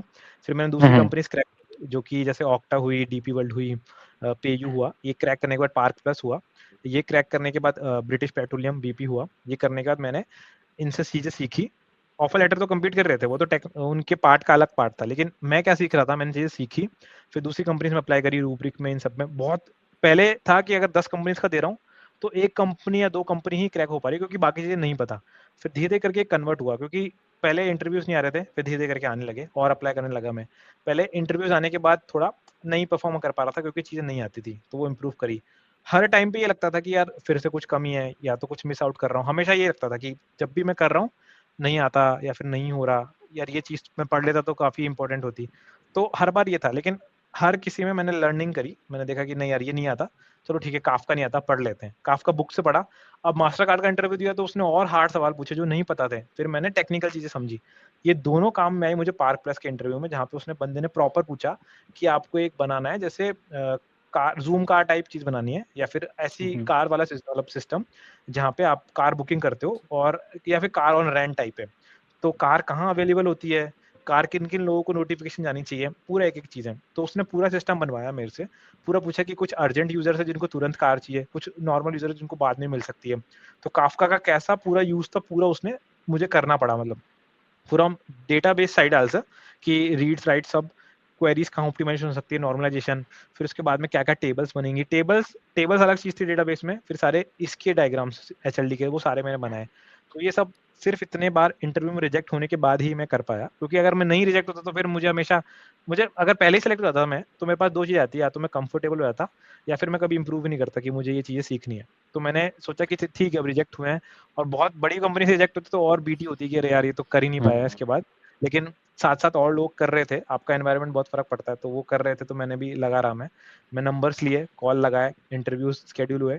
जितने ज्यादा इंटरव्यू शेड्यूल होते ज़्यादा मेरी प्रैक्टिस बढ़ती कि अच्छा मुझे और देना है। साथ साथ मैंने सारी बुकें कंप्लीट कर दी। एक टाइम बाद आके चीजें सेचुरेट हो जाती है, सेचुरेट मतलब नॉलेज आपकी रिवॉल्व होती है, बार बार आप भूलते भी हो लेकिन रिवॉल्व होती है। सॉलिड प्रिंसिपल भूलता था, वापस रिवाइज हुआ, फिर से मैंने इंटरव्यू दिया, वापस से क्रैक हो गया, ऐसा करके। ऐसे जब पहले क्रैक नहीं हो रहा था, ये वैसा है कि बाइनरी सर्च में पहले फॉल्स फॉल्स फॉल्स फॉल्स, फिर true true true true true होता है। सेम वही था कि false, reject reject reject reject, फिर उसके बाद में एक्सेप्ट एक्सेप्ट एक्सेप्ट, ऐसे करके। तो एक साथ नहीं हो रहा था, लेकिन फिर एक टाइम बाद आके चीजें ऑन द ट्रैक आई, वो पहले ट्रैक आई नहीं रही थी। तो इस हिसाब से पूरा काम अपना हो गया। इंटरव्यू भी दे रहे हो, अगर तुम रिजेक्ट भी हो रहे हो तो निराश नहीं होना, कि बस हाँ, देते रहो इंटरव्यू, ज़्यादा सारा इंटरव्यू दो तो तुम्हें उतनी प्रैक्टिस मिलेगी। प्रैक्टिस होती है। हाँ, अकेला हम्म बंदा नहीं कर सकता कि मुझे बोला कि 1 महीने बाद इंटरव्यू है, तो वो भी चिल ही हम्म रहेगा। 1 हफ्ते में इंटरव्यू में तो बंदा लगा रहेगा कि अच्छा ये कंपनी ये पूछती हम्म है, तो उस कंपनी के अराउंड वो सब चीज़ें कंप्लीट कर लेगा। अब ऐसे अगर 10 कंपनी अगर उसके आगे लग जाएगी, तो ऑटोमेटिकली वो याद करेगा, ये सब चीज़ें समझेगा, करेगा। बात बंदा बस इतना ही बोल सकता है कि भाई कंपनी नहीं आ रही। जो बंदा होगा ना, वो बोल रहा है कि यार कंपनी इंटरव्यूज़ नहीं आ रहे, तो उसका वही तरीका मैं बता रहा हूँ कि वही आप बैठो, रात को बैठो, सुबह बैठो, 20 कंपनीज़ टारगेट करो कि मुझे ये कंपनीज़ करनी है। उनके करियर पोर्टल पे जाओ, जितनी भी आपको प्रोफाइल दिखती है सब में अप्लाई करो। ये ढाई 3 घंटे का प्रोसेस है, ये तुरंत नहीं होता कि अभी बैठा चलो अप्लाई कर दिया। ढाई 3 घंटे का प्रोसेस है, अप्लाई किया। लिंक्डइन पे जाओ, उन लोगों को कनेक्ट करके रखो पहले से की। मान लिया मुझे एडोबी में कभी स्विच करना है, तो मैं 10 लोगों को तो पहले से कनेक्ट करके रखूंगा, क्योंकि मुझे नहीं पता कब जरूरत पड़ेगी। अब मैं कनेक्शन एक बार भेजूंगा, आज भेजी भूल गया मैं, अब मेरा मोटिव ही भूल गया मैं कि मुझे एडोबी में जाना था, मोटिव भूल गया, तो मैं नहीं अब अप्लाई करूंगा उनको, मैं भूल चुका हूँ ना। इसलिए पहले उन कंपनीज को सारे कनेक्ट करके भेजो। वो 10 लोग तो चाहिए, 5 लोग चाहिए उनके हायरिंग मैनेजर, तो आप लिखो एडोबी हायरिंग मैनेजर, जिन पे बैनर रहे हायरिंग का, या फिर ऐसे 5 लोगों करो। तो हर कंपनी के ऐसे 10 से 15 लोग आपके पास कनेक्शन में होने चाहिए। मेन कनेक्शन ये नहीं कि जिसके पास आया सो लोग कनेक्ट कर लिया। मेन आपका गोल क्या है लिंक्डइन पे, आपका है जॉब स्विच करना। तो आप उन लोगों को कनेक्ट करके रखो। 15 लोग ये हैं, नंबर निकालो अपने दोस्तों के साथ जो बहुत अच्छी कंपनीज में है, या फिर उनको भी पता है, उनके पास भी नंबर है हायरिंग मैनेजर के। हायरिंग मैनेजर के नंबर नहीं तो उनके पास ईमेल आईडी है, उनसे ईमेल आईडी निकालो। ये दूसरा प्रोसेस है, ईमेल आईडी निकाल के फ़ोन नंबर निकाल के उनसे बात करो। और सबसे तीसरा जो सबसे बेस्ट प्रोसेस है, जो बहुत तगड़ा होता है, जो जैसे मेरे साथ है लेट्स से कि मुझे मेरे दोस्त को रेफरल देना है या फिर अंदर बात करनी है, तो मुझे पता है मेरी टीम में अपॉर्च्युनिटी है, मुझे मेरे मैनेजर ने बोला है या फिर बताया कि हमारी टीम में अपॉर्च्युनिटी है, मैं सीधा मेरे दोस्त की प्रोफाइल लूंगा, मेरे मैनेजर को दूंगा और इसको बहुत हार्ड हायर में लगाऊंगा या फिर हार्ड रेफरल में लगाऊंगा कि ये बंदा है मेरा दोस्त है और काफी टाइम से मतलब इंटरव्यू दे रहा है और काफी एक्सपीरियंस है, अच्छा बंदा है, लेट्स मतलब have some interview with him, ऐसे करके। तो बहुत चांसेस है कि इसका इंटरव्यू होगा ही होगा। तो ये तीसरा तभी हो सकता है कि जब आपके पास उन लोगों के साथ अच्छे कनेक्शन हो। अगर मैं अभी लिंक्डइन पे जाऊँ, कोई बंदा एडोबी का, अगर मैं उसको हाय हेलो भेजूँ, वो नहीं रिप्लाई देगा क्योंकि वो कभी मेरा फ्रेंड था ही नहीं। तो हम कोशिश करते हैं कि बस एक कनेक्शन बन जाए और बस। हम अपने हिसाब से डेवलप नहीं करते। आप सिस्टम बनाओ, आप कुछ ऐसी चीजें बनाओ, आप लिंक्डइन पे डालो, लोगों के साथ अप्रोच करो, लोगों के साथ अपना ब्रांड वैल्यू कुछ ऐसा बनाओ, उसके बाद में लोगों को पता है ये बंदा बहुत सही बंदा है, अगर इसके साथ कभी मैं बात भी करूंगा तो वो रिप्लाई भी देंगे, इंटरेक्टिव भी होंगे। तो तीसरी चीज है कि खुद को इंटरेक्टिव बनाओ, उन लोगों के साथ मिलो, तो आपकी प्रोफाइल और हाई होगी, ऑटोमेटिकली रिक्रूटर्स आएंगे और आपसे बात भी करेंगे। इससे इसके आगे जाके मुझे लगता नहीं कि बंदा बोलेगा कि अरे यार इंटरव्यू नहीं आ रहे। अब तो आएंगे इंटरव्यूज के बाद, ये है। वही बिल्कुल। रेज्यूमे अपडेटेड रखो, उसके अंदर रेज्यूमे तो हमेशा अपडेट, हर 3 महीने में 2 महीने में रेज्यूमे अपडेट या महीने में रेज्यूमे अपडेट। मान लिया अभी कोई टेक्नोलॉजी सीखी, अभी कोई प्रोजेक्ट बनाया, रेज्यूमे अपडेट। मेन गोल आपका क्या है कि इंटरव्यू में वो रेज्यूमे में जो लिखा है वो चीज आपको आनी चाहिए। हो सकता है कि आप उसमें से 80% फेक ही कर रहे हो या फिर 50% फेक कर रहे हो। आपका मेन गोल होना चाहिए कि आपने अगर लेट से किया, जो कि नहीं करना चाहिए लेकिन लेट से किया 50%, जैसे मैंने काफका लिख दिया लेट से, लेकिन मैंने बहुत कम प्रोजेक्ट पे काम किया था काफका में, लेकिन मैंने क्या किया, मैंने लिखा, मैंने नॉर्मल कंपनी में दिया, मैं नहीं हो पाया, मैं सेलेक्ट नहीं हो पाया, रिजेक्ट हुआ, लेकिन मैंने उस रिजेक्शन से सीखा कि मुझे काफका आना चाहिए, मैंने काफका अलग से सीखा, प्रोजेक्ट्स बनाए अपनी कंपनी में और बोला कि मुझे काफका दो, मुझे और करना है, उस पर मैंने सीखा। अब ऑटोमेटिकली मैंने लिखा था रेज्यूमे में, लेकिन अब मैं सीख भी चुका हूँ। तो आप ये भी कर सकते हो, आप रेज्यूमे में डालो, आप उसके अराउंड सारे प्रॉब्लम देख लो, आप चैट जीपीटी को बोलो कि मुझे सारी प्रॉब्लम निकाल के दे दे उसके टॉपिक के अराउंड, सारी प्रॉब्लम आ जाएगी, आप सारी समझ लो, इन डेप्थ देख लो, प्रोजेक्ट्स बना लो और उसके बाद में इंटरव्यू में जाओ। अगर आपको टेक्नोलॉजी मतलब टेक्निकल क्वेश्चंस में आप दे पा रहे हो आंसर, तो उनको कभी लगेगा ही नहीं कि आपने कभी किया ही नहीं, आपने किया है उस पर काम। हैंड्स ऑन एक्सपीरियंस के लिए आपको कंपनी में कहीं ना कहीं प्रोडक्शन इश्यूज में घुसना पड़ेगा, आपने कोई काम किया, आपकी सर्विस फटनी चाहिए, तभी आपको पता चलेगा। अब आपकी फटी नहीं सर्विस या फिर आपने कभी उस पर काम ही नहीं किया, तो आपको नहीं पता चलेगा कि अच्छा ये भी हो सकता था। कि क्योंकि मैंने कभी सोचा नहीं था मेरे से कभी मैं कोड लिखूंगा काफका का और कभी मतलब डेडलॉक आएगा, कुछ ऐसी सिचुएशन आएगी जहां पे same method multiple services use कर रही हैं, मतलब डिस्ट्रीब्यूट सिस्टम के अंदर और काफका के थ्रू, और कुछ एक ऑब्जेक्ट है जो बार बार मैनिपुलेट हो जा रहा है, मतलब लग रहा है कि नहीं होगा लेकिन हो जा रहा है। तो ऐसे वजह से सेम रेफरेंस था उसका और वो हो जा रहा था अपडेट। तो ये काफी चीजें बाद में समझ में आती है ये सब। मतलब आप जब ऐसे डिस्ट्रीब्यूट सिस्टम में काम करते हो और जब मल्टी थ्रेडिंग हो रही होती है, एक ही मेथड बार बार यूज हो रहा होता है, तो कभी कभी होता है कि ऑब्जेक्ट्स बार बार मॉडिफाई हो जाते हैं। तो ये चीजें सिर्फ बाद में ही समझ में आती है, मतलब डेडलॉक और ये सब। तो ये धीरे धीरे करके चीजें सीखता है आदमी, और ये सब प्रैक्टिस पे ही है। तो मेरे हिसाब से LinkedIn update, resume update, LinkedIn पे ऑप्शन है प्रोफाइल में जाके आप कर सकते हो ओपन टू रिक्रूटर्स, कि रिक्रूटर को दिखे कि मैं हायरिंग, मतलब मैं चाहता हूँ हायरिंग में इंक्लूड हूँ, मैं I am looking for a job, ऐसा सब रहता है उसमें, वो कर सकते हो। अपने प्रोजेक्ट अपडेट कर सकते हो, अपने जितनी भी चीजें आप अपडेट कर सकते हो। मोस्टली अगर आप कुछ सीखते हो लर्न इन पब्लिक टाइप, तो वो डालो, उसके अंदर एक्सपीरियंसेस डालो, प्रोजेक्ट डालो और बिल्डअप करो मतलब। और मेन गोल आपका यही है कि आप जितना दिखाओगे कि मैं कर रहा हूँ, तो लोगों को दिखेगा अच्छा ये कुछ तो कर रहा है, तो बंदे अप्रोच करते हैं ऑटोमेटिकली। तो वो इम्पोर्टेंट है। मतलब अपनी तो विजिबिलिटी बनाओ हाँ, भाई लिंक्डइन वगैरह पे, तो हाँ, वो हाँ। उससे काफी ज्यादा रहेगा। तो मोस्टली सही। मैंने जो प्लेटफॉर्म यूज करे थे वो लिंक्डइन था, इंस्टा हायर था, नौकरी था। नौकरी डॉट कॉम पे मोस्टली नॉर्मल कंपनीज आती थी, तो मैंने इतना बल्क अप्लाई किया था कि मेरे नंबर्स काफी पे चले गए थे। तो लेट से कोई नॉर्मल कंपनी जैसे गोल्डमैन में लेट से मैंने दिया, गोल्डमैन में एक बार नहीं हुआ, लेकिन इस मेरा मेरा रेज्यूमे इनके पास है और इनको लगता है कि मैं पोटेंशियल बंदा था। तो ये एचआर भी कनेक्टेड होती है अपने दोस्तों के साथ, मतलब एचआर कनेक्टेड है, तो ये एचआर दूसरे एचआर को नंबर देगी, आपका रेज्यूमे देगी और वहां से भी कॉल आता है। तो हम ये कभी एक्सपेक्ट नहीं ओ। करते। हम सोचते हैं कि नॉर्मल है, चलो ठीक है अप्लाई किया ये हुआ, लेकिन नंबर ऐसे भी शेयर होते हैं एचआर टू एचआर भी। उनको क्या बेनिफिट है, उनको बेनिफिट है कि ये बंदा पोटेंशियल था, ये अब आपकी कंपनी में आ सकता है। हमारी कंपनी में नहीं आ सकता क्योंकि अब कूल डाउन पे या फिर 1 साल का कूल डाउन, ऐसा भी होता है। तो ये चांसेस है। आपका मेन गोल था कि आप कैसे भी करके इंटरव्यू दो, आपका नाम डीबी में आ जाए, एक ये था। और चांसेस है कि नौकरी डॉट कॉम पे ज्यादा कंपनीज आएंगी, नॉर्मल कंपनीज आती है वहाँ पे, ज्यादा हाई फाई भी नहीं, लेकिन अगर नॉर्मल भी आ रही है तो बहुत ठीक है। आप अप्लाई लो, नंबर लो, मतलब उनके कॉल आएंगे, आप बात करो, इंटरव्यू दो, स्केड्यूल कराओ, प्रैक्टिस करो आराम से। उसके बाद में फिर बड़ी बड़ी कंपनी में अप्लाई करो, जिसको भी करना है आपको, ऐसा। Got it. मतलब ये तो पहली बार सुना है, मतलब एचआर फ्रेंड होते हैं वो आपस में। आपके साथ हुआ है कुछ इंसिडेंट ऐसा? हाँ, मैं ओरेकल बता रहा हूँ, ओरेकल और गोल्डमैन का ऐसा ही हुआ था। मतलब मैंने कभी ओके। देखा नहीं कि दोनों फ्रेंड्स है, लेकिन मैंने देखा कि नौकरी से आए, नौकरी में पहले एक आया और मैंने अप्लाई भी नहीं किया था दूसरा, और कुछ-कुछ बिना अप्लाई करे ही आ रहे थे कि we got your profile from Naukri और लाइक समवन ऐसे करके। तो वो भी रहता है कि वो कनेक्टेड रहते हैं, मतलब बहुत सारे एचआर है कि वो एक-दूसरे से कनेक्टेड हैं। अभी जैसे मैंने एक एचआर से बात करी तो वो बोलते हैं कि yeah one of my friends is in Amazon and one is in Intuit, yeah so they are connected, yeah they share profiles and all. So ऐसा होता है कि वो एक-दूसरे की प्रोफाइल भी शेयर करते हैं। ये है। ये चीज़ नहीं नहीं पता लगी मुझे यार, ये चीज़ तो बढ़िया है। तो वही। वही है कि अगर तुम्हारा एक जगह से पोटेंशियल तुम थे, अगर लगता है कि वहाँ से रिजेक्शन आ गया, तो हार मत हाँ, हाँ। मानो, हो सकता है दूसरा कॉल भी आ जाए अपने आप। दूसरा भी एंड आ जाए, हाँ। ज़्यादा से ज़्यादा सेम ट्राई कंपनी करो। आ सकता है। हाँ, हुँ। हाँ। बिल्कुल। एंड आपने ये चीज़ काफ़ी अच्छी बताई कि डिफरेंट कंपनी में अप्लाई करो। हम कॉलेज में थे, ठीक है? हमारे एग्ज़ाम्स होते थे, तो ऐसा होता था कि हमें पता है एंड सेम्स हमारे आ रहे हैं, बट हम पढ़ना 1 वीक पहले या 1 रात पहले ही पढ़ना स्टार्ट करते थे, जब हमारे हाँ, बिल्कुल सर वही। पे होता था। उससे हमारी प्रिपरेशन काफ़ी सही हो जाती। तो आप ये बढ़िया करते थे कि कंपनी का अच्छा आया इंटरव्यू वगैरह, 1 हफ्ते पहले प्रिपरेशन स्टार्ट कर दी बढ़िया तरीके से, तो हाँ, उससे काफ़ी ज़्यादा वही। लर्निंग हो गई। मेन अपना ये डीएसए ही था, मतलब मैं हुँ, हुँ, डीएसए की हुँ। प्रैक्टिस नॉर्मल लीड कोड इन सब की करी थी। एचएलडी के लिए आप नॉर्मली दोस्तों के साथ भी बैठ सकते हो, मतलब दोनों एचएलडी एलएलडी के दोस्तों के साथ बैठ के मॉक अप करता था, मॉक इंटरव्यू लेता था ऐसे करके। प्रैम्प यूज़ कर सकते हो या फिर नॉर्मल अपने दोस्तों के साथ वीडियो कॉल करके इंटरव्यू ले सकते हो। ये और प्रैम्प क्या है? एक्सेलेड्रॉ पे प्रैम्प नहीं पता ये मेरे मुझे। हिसाब से ये 5 मतलब इंटरव्यू इस पे हो जाता है शेड्यूल। ओके। मतलब किसी और के साथ रैंडम इंटरव्यू, जब आप मतलब हाई हुँ, लेवल, लो लेवल, डीएसए इन सब का इंटरव्यू कर सकते हो। प्लेटफ़ॉर्म है रिसोर्स के लिए, ओके। वो यूज़ कर सकते हो। और मॉक इंटरव्यू के लिए नॉर्मल अपने दोस्तों के साथ कनेक्ट कर सकते हो, सीनियर्स के साथ या दोस्तों के साथ। और मैं ये भी करता था कि लेट्स से मान लिया अमेज़न में मुझे पता लग गया कि अमेज़न में ये बंदा इंटरव्यू लेने आएगा मेरा। तो मैं उसकी प्रोफ़ाइल पे जाता था, लिंक्डइन पे गया, उसकी एक्सपीरियंस देखता था, सही है, इसने डिस्ट्रीब्यूटेड सिस्टम पे काम किया है, इसको ये एक्सपीरियंस है। पूरा कॉपी करता था, चैट जीपीटी को तो पूरा उसका एक्सपीरियंस देता था और पूछता था कि ये मेरे से क्या सवाल पूछ सकता है। उससे कोशिश निकालने की कोशिश करता था कि बंदा मेरे से क्या-क्या पूछ सकता है, वो मैं सारा निकालता था। अच्छा मुझे पता था, अच्छा ये सवाल ये पूछ सकता है, तो वो सारा रेडी करके रखता था मैं। Even from both perspective, like manager type में क्या पूछ सकता है, टेक्निकल क्या पूछ सकता है, नॉर्मल सब चीज़ें। ये यहाँ से प्रिपरेशन होती थी। और मॉक इंटरव्यू हो जाते थे नॉर्मली दोस्तों के साथ। उसके बाद में मोर अराउंड अगर मुझे बनाना है डिज़ाइन्स ऐसा करके, तो एक्सेलेड्रॉ है, उस पे बना सकता था। अमेज़न का खुद का रहता है, ब्लूस्केप करके रहता है, वो उनका प्लेटफ़ॉर्म रहता है, जब वो प्रैक्टिस के लिए देते हैं। हैकररैंक का भी रहता है। मोस्ट ऑफ द इंटरव्यूज़ जैसे 10 में से 5 इंटरव्यूज़ मेरे सिंगल डे ही थे, मतलब एक दिन में ही सारे हो जाते थे। हुँ, जेपी हुँ। मॉर्गन जैसे एक दिन में हो गया।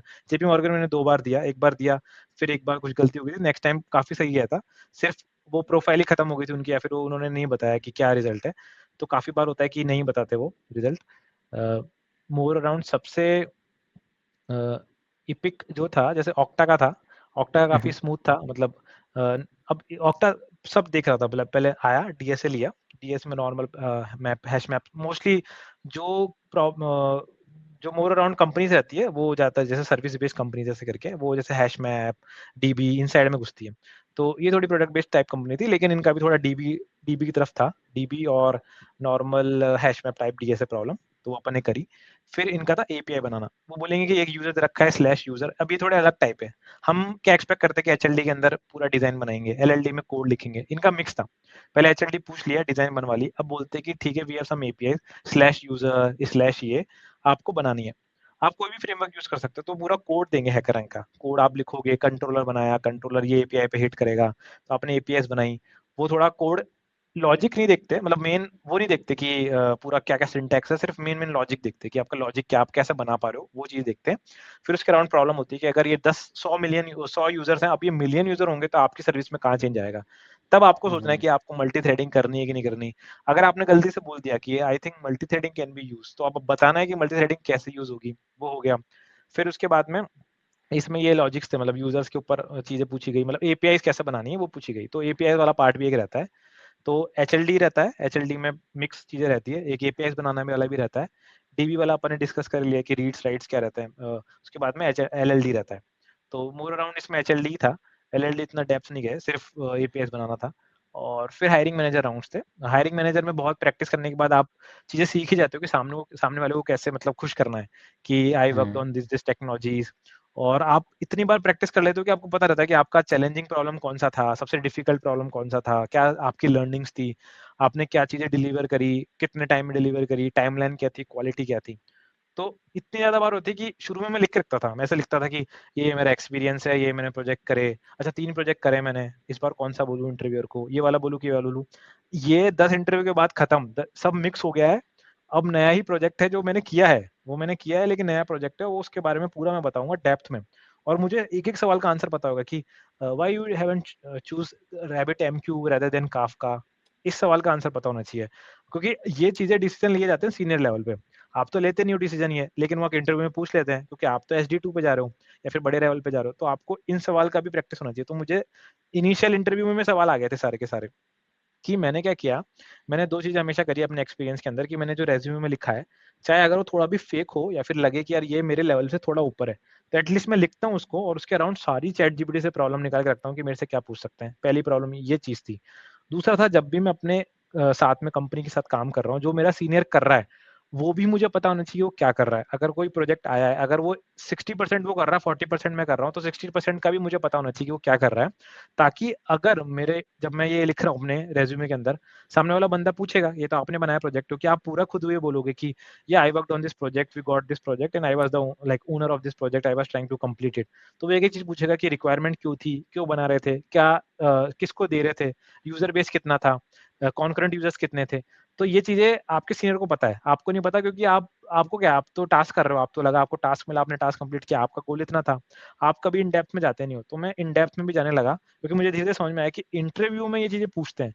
तो एटलीस्ट ये चीज़ करने के लिए मैं अपने कंपनी में तो सवाल पूछूँ कि मैं ये प्रोजेक्ट कर रहा हूँ, क्यों कर रहा हूँ? क्या यूज़र बेस है? इसका बेनिफिट क्या है? तो ये सब चीज़ें मुझे इंटरव्यू से अपनी कंपनी में इम्प्रूवमेंट होने लग गया कि मैं चीज़ें सीखने लग गया। तो मैंने वहाँ से सीखना चालू किया और चीज़ें पूछी। जो-जो मेरा सीनियर कर रहा है वो मैं अब एज़ अ इंटरव्यू में बताता हूँ कि या I have worked on this thing. तो मुझे कभी पता नहीं था कि काफ़्का को कॉन्फ़िगर कैसे करना है। तो मैंने अपने सीनियर से पूछा। अब इंटरव्यू में बोलता था yeah I configure the Kafka like in my Spring Boot project. अब सामने वाला जो सवाल पूछेगा सब मैं रेडी था कि क्या-क्या चीज़ें होती है। किया मैंने नहीं, लेकिन मुझे इन्फॉर्मेशन तो है। अब मुझे कोई देगा तो मैं बना के दूँगा ना, क्योंकि मुझे पता है, लेकिन मैंने किया नहीं। लेकिन वही बोल रहा हूँ कि आपको धीरे-धीरे करके सीनियर से एक्सपीरियंस लो। जितने भी सीनियर आपके साथ काम करते हैं, उनसे सब पूछो कि अच्छा आप कोई प्रोजेक्ट आया था, कैसे किया? कैसे किया? डिलीवर होने के बाद क्या-क्या इश्यूज़ आए, वो कैसे रिज़ॉल्व करे? तो वो यही पूछता है हमेशा। जब आप हायरिंग मैनेजर में जाओगे हमेशा प्रोजेक्ट पूछेंगे, चैलेंजेस पूछेंगे। अच्छा इज़ इट इन प्रोडक्शन? बोलोगे yes. Any issues came in production? तुम बोलोगे बताओगे हाँ, ये इश्यूज़ आए थे, कैसे रिज़ॉल्व करे? उससे कुछ इम्पैक्ट हुआ था? आपके मतलब मैनेजर का बिहेवियर कुछ चेंज हुआ? मैनेजर के साथ कैसा रिलेशनशिप था आपका? अगर वो आपको क्रिटिसाइज़ करता है तो आपका कैसा बिहेवियर होता है? आप पॉजिटिव कमेंट्स, नेगेटिव कमेंट्स कैसे लेते हो? तो ये इतने बार प्रॉब्लम रिपीट होती है, आपको रट ही जाता है आंसर कि अच्छा इनका आंसर ये है और मैं ऐसे दूँगा तो कन्विंस होगा। नहीं होगा तो कोई और वे से कन्विंस करोगे आप, लेकिन आप करते हो। तो ये ऑन स्पॉट धीरे-धीरे करके चीज़ें सीखते हो। प्रैक्टिस से ही सब कुछ आएगा। ज़्यादा सारा इंटरव्यूज़ दो एंड उससे तुम्हें और ज़्यादा लर्निंग्स बनती चली जाएँगी तुम्हारी। राइट, हाँ। मतलब आपने कितने इंटरव्यूज़ दिए होंगे अब तक? तो मैंने 80 प्लस इंटरव्यू दिए, 80-90 प्लस इंटरव्यू। अगर एक ओह! कंपनी का भी आप 4 इंटरव्यू मानो, तो मैंने हुँ, मोस्टली हुँ। 4 या 3 इंटरव्यू एवरेज दिए ही हैं।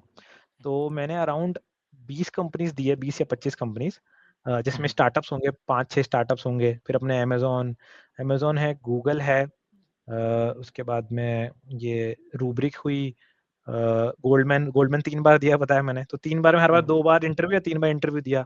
जेपी मॉर्गन 2 बार दिया। ड्यूश बैंक हुआ, उसके बाद में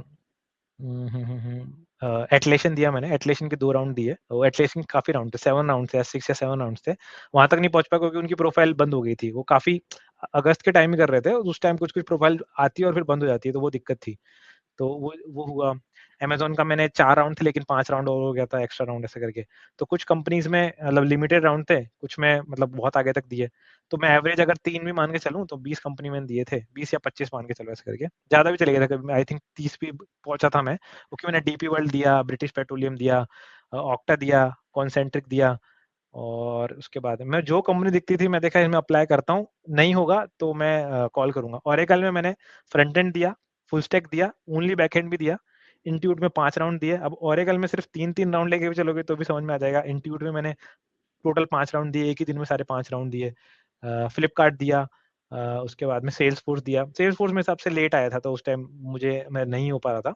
तो मैंने एक बार दिया, उसके बाद में जब एक बार अच्छी कंपनी निकल गई, तो वहाँ फिर आप एफर्ट नहीं लगाते। तो एक ये भी दिक्कत है कि आप हुँ। नॉर्मल कंपनी क्रैक करो थोड़ा, उसके बाद में और हायर कंपनी, फिर और हायर कंपनी, ऐसे करके ट्राई करते जाओ ऐसे करके। ऑफर लेटर लो, अच्छा करो, बनाओ, बनाओ, बनाओ ऐसे करके।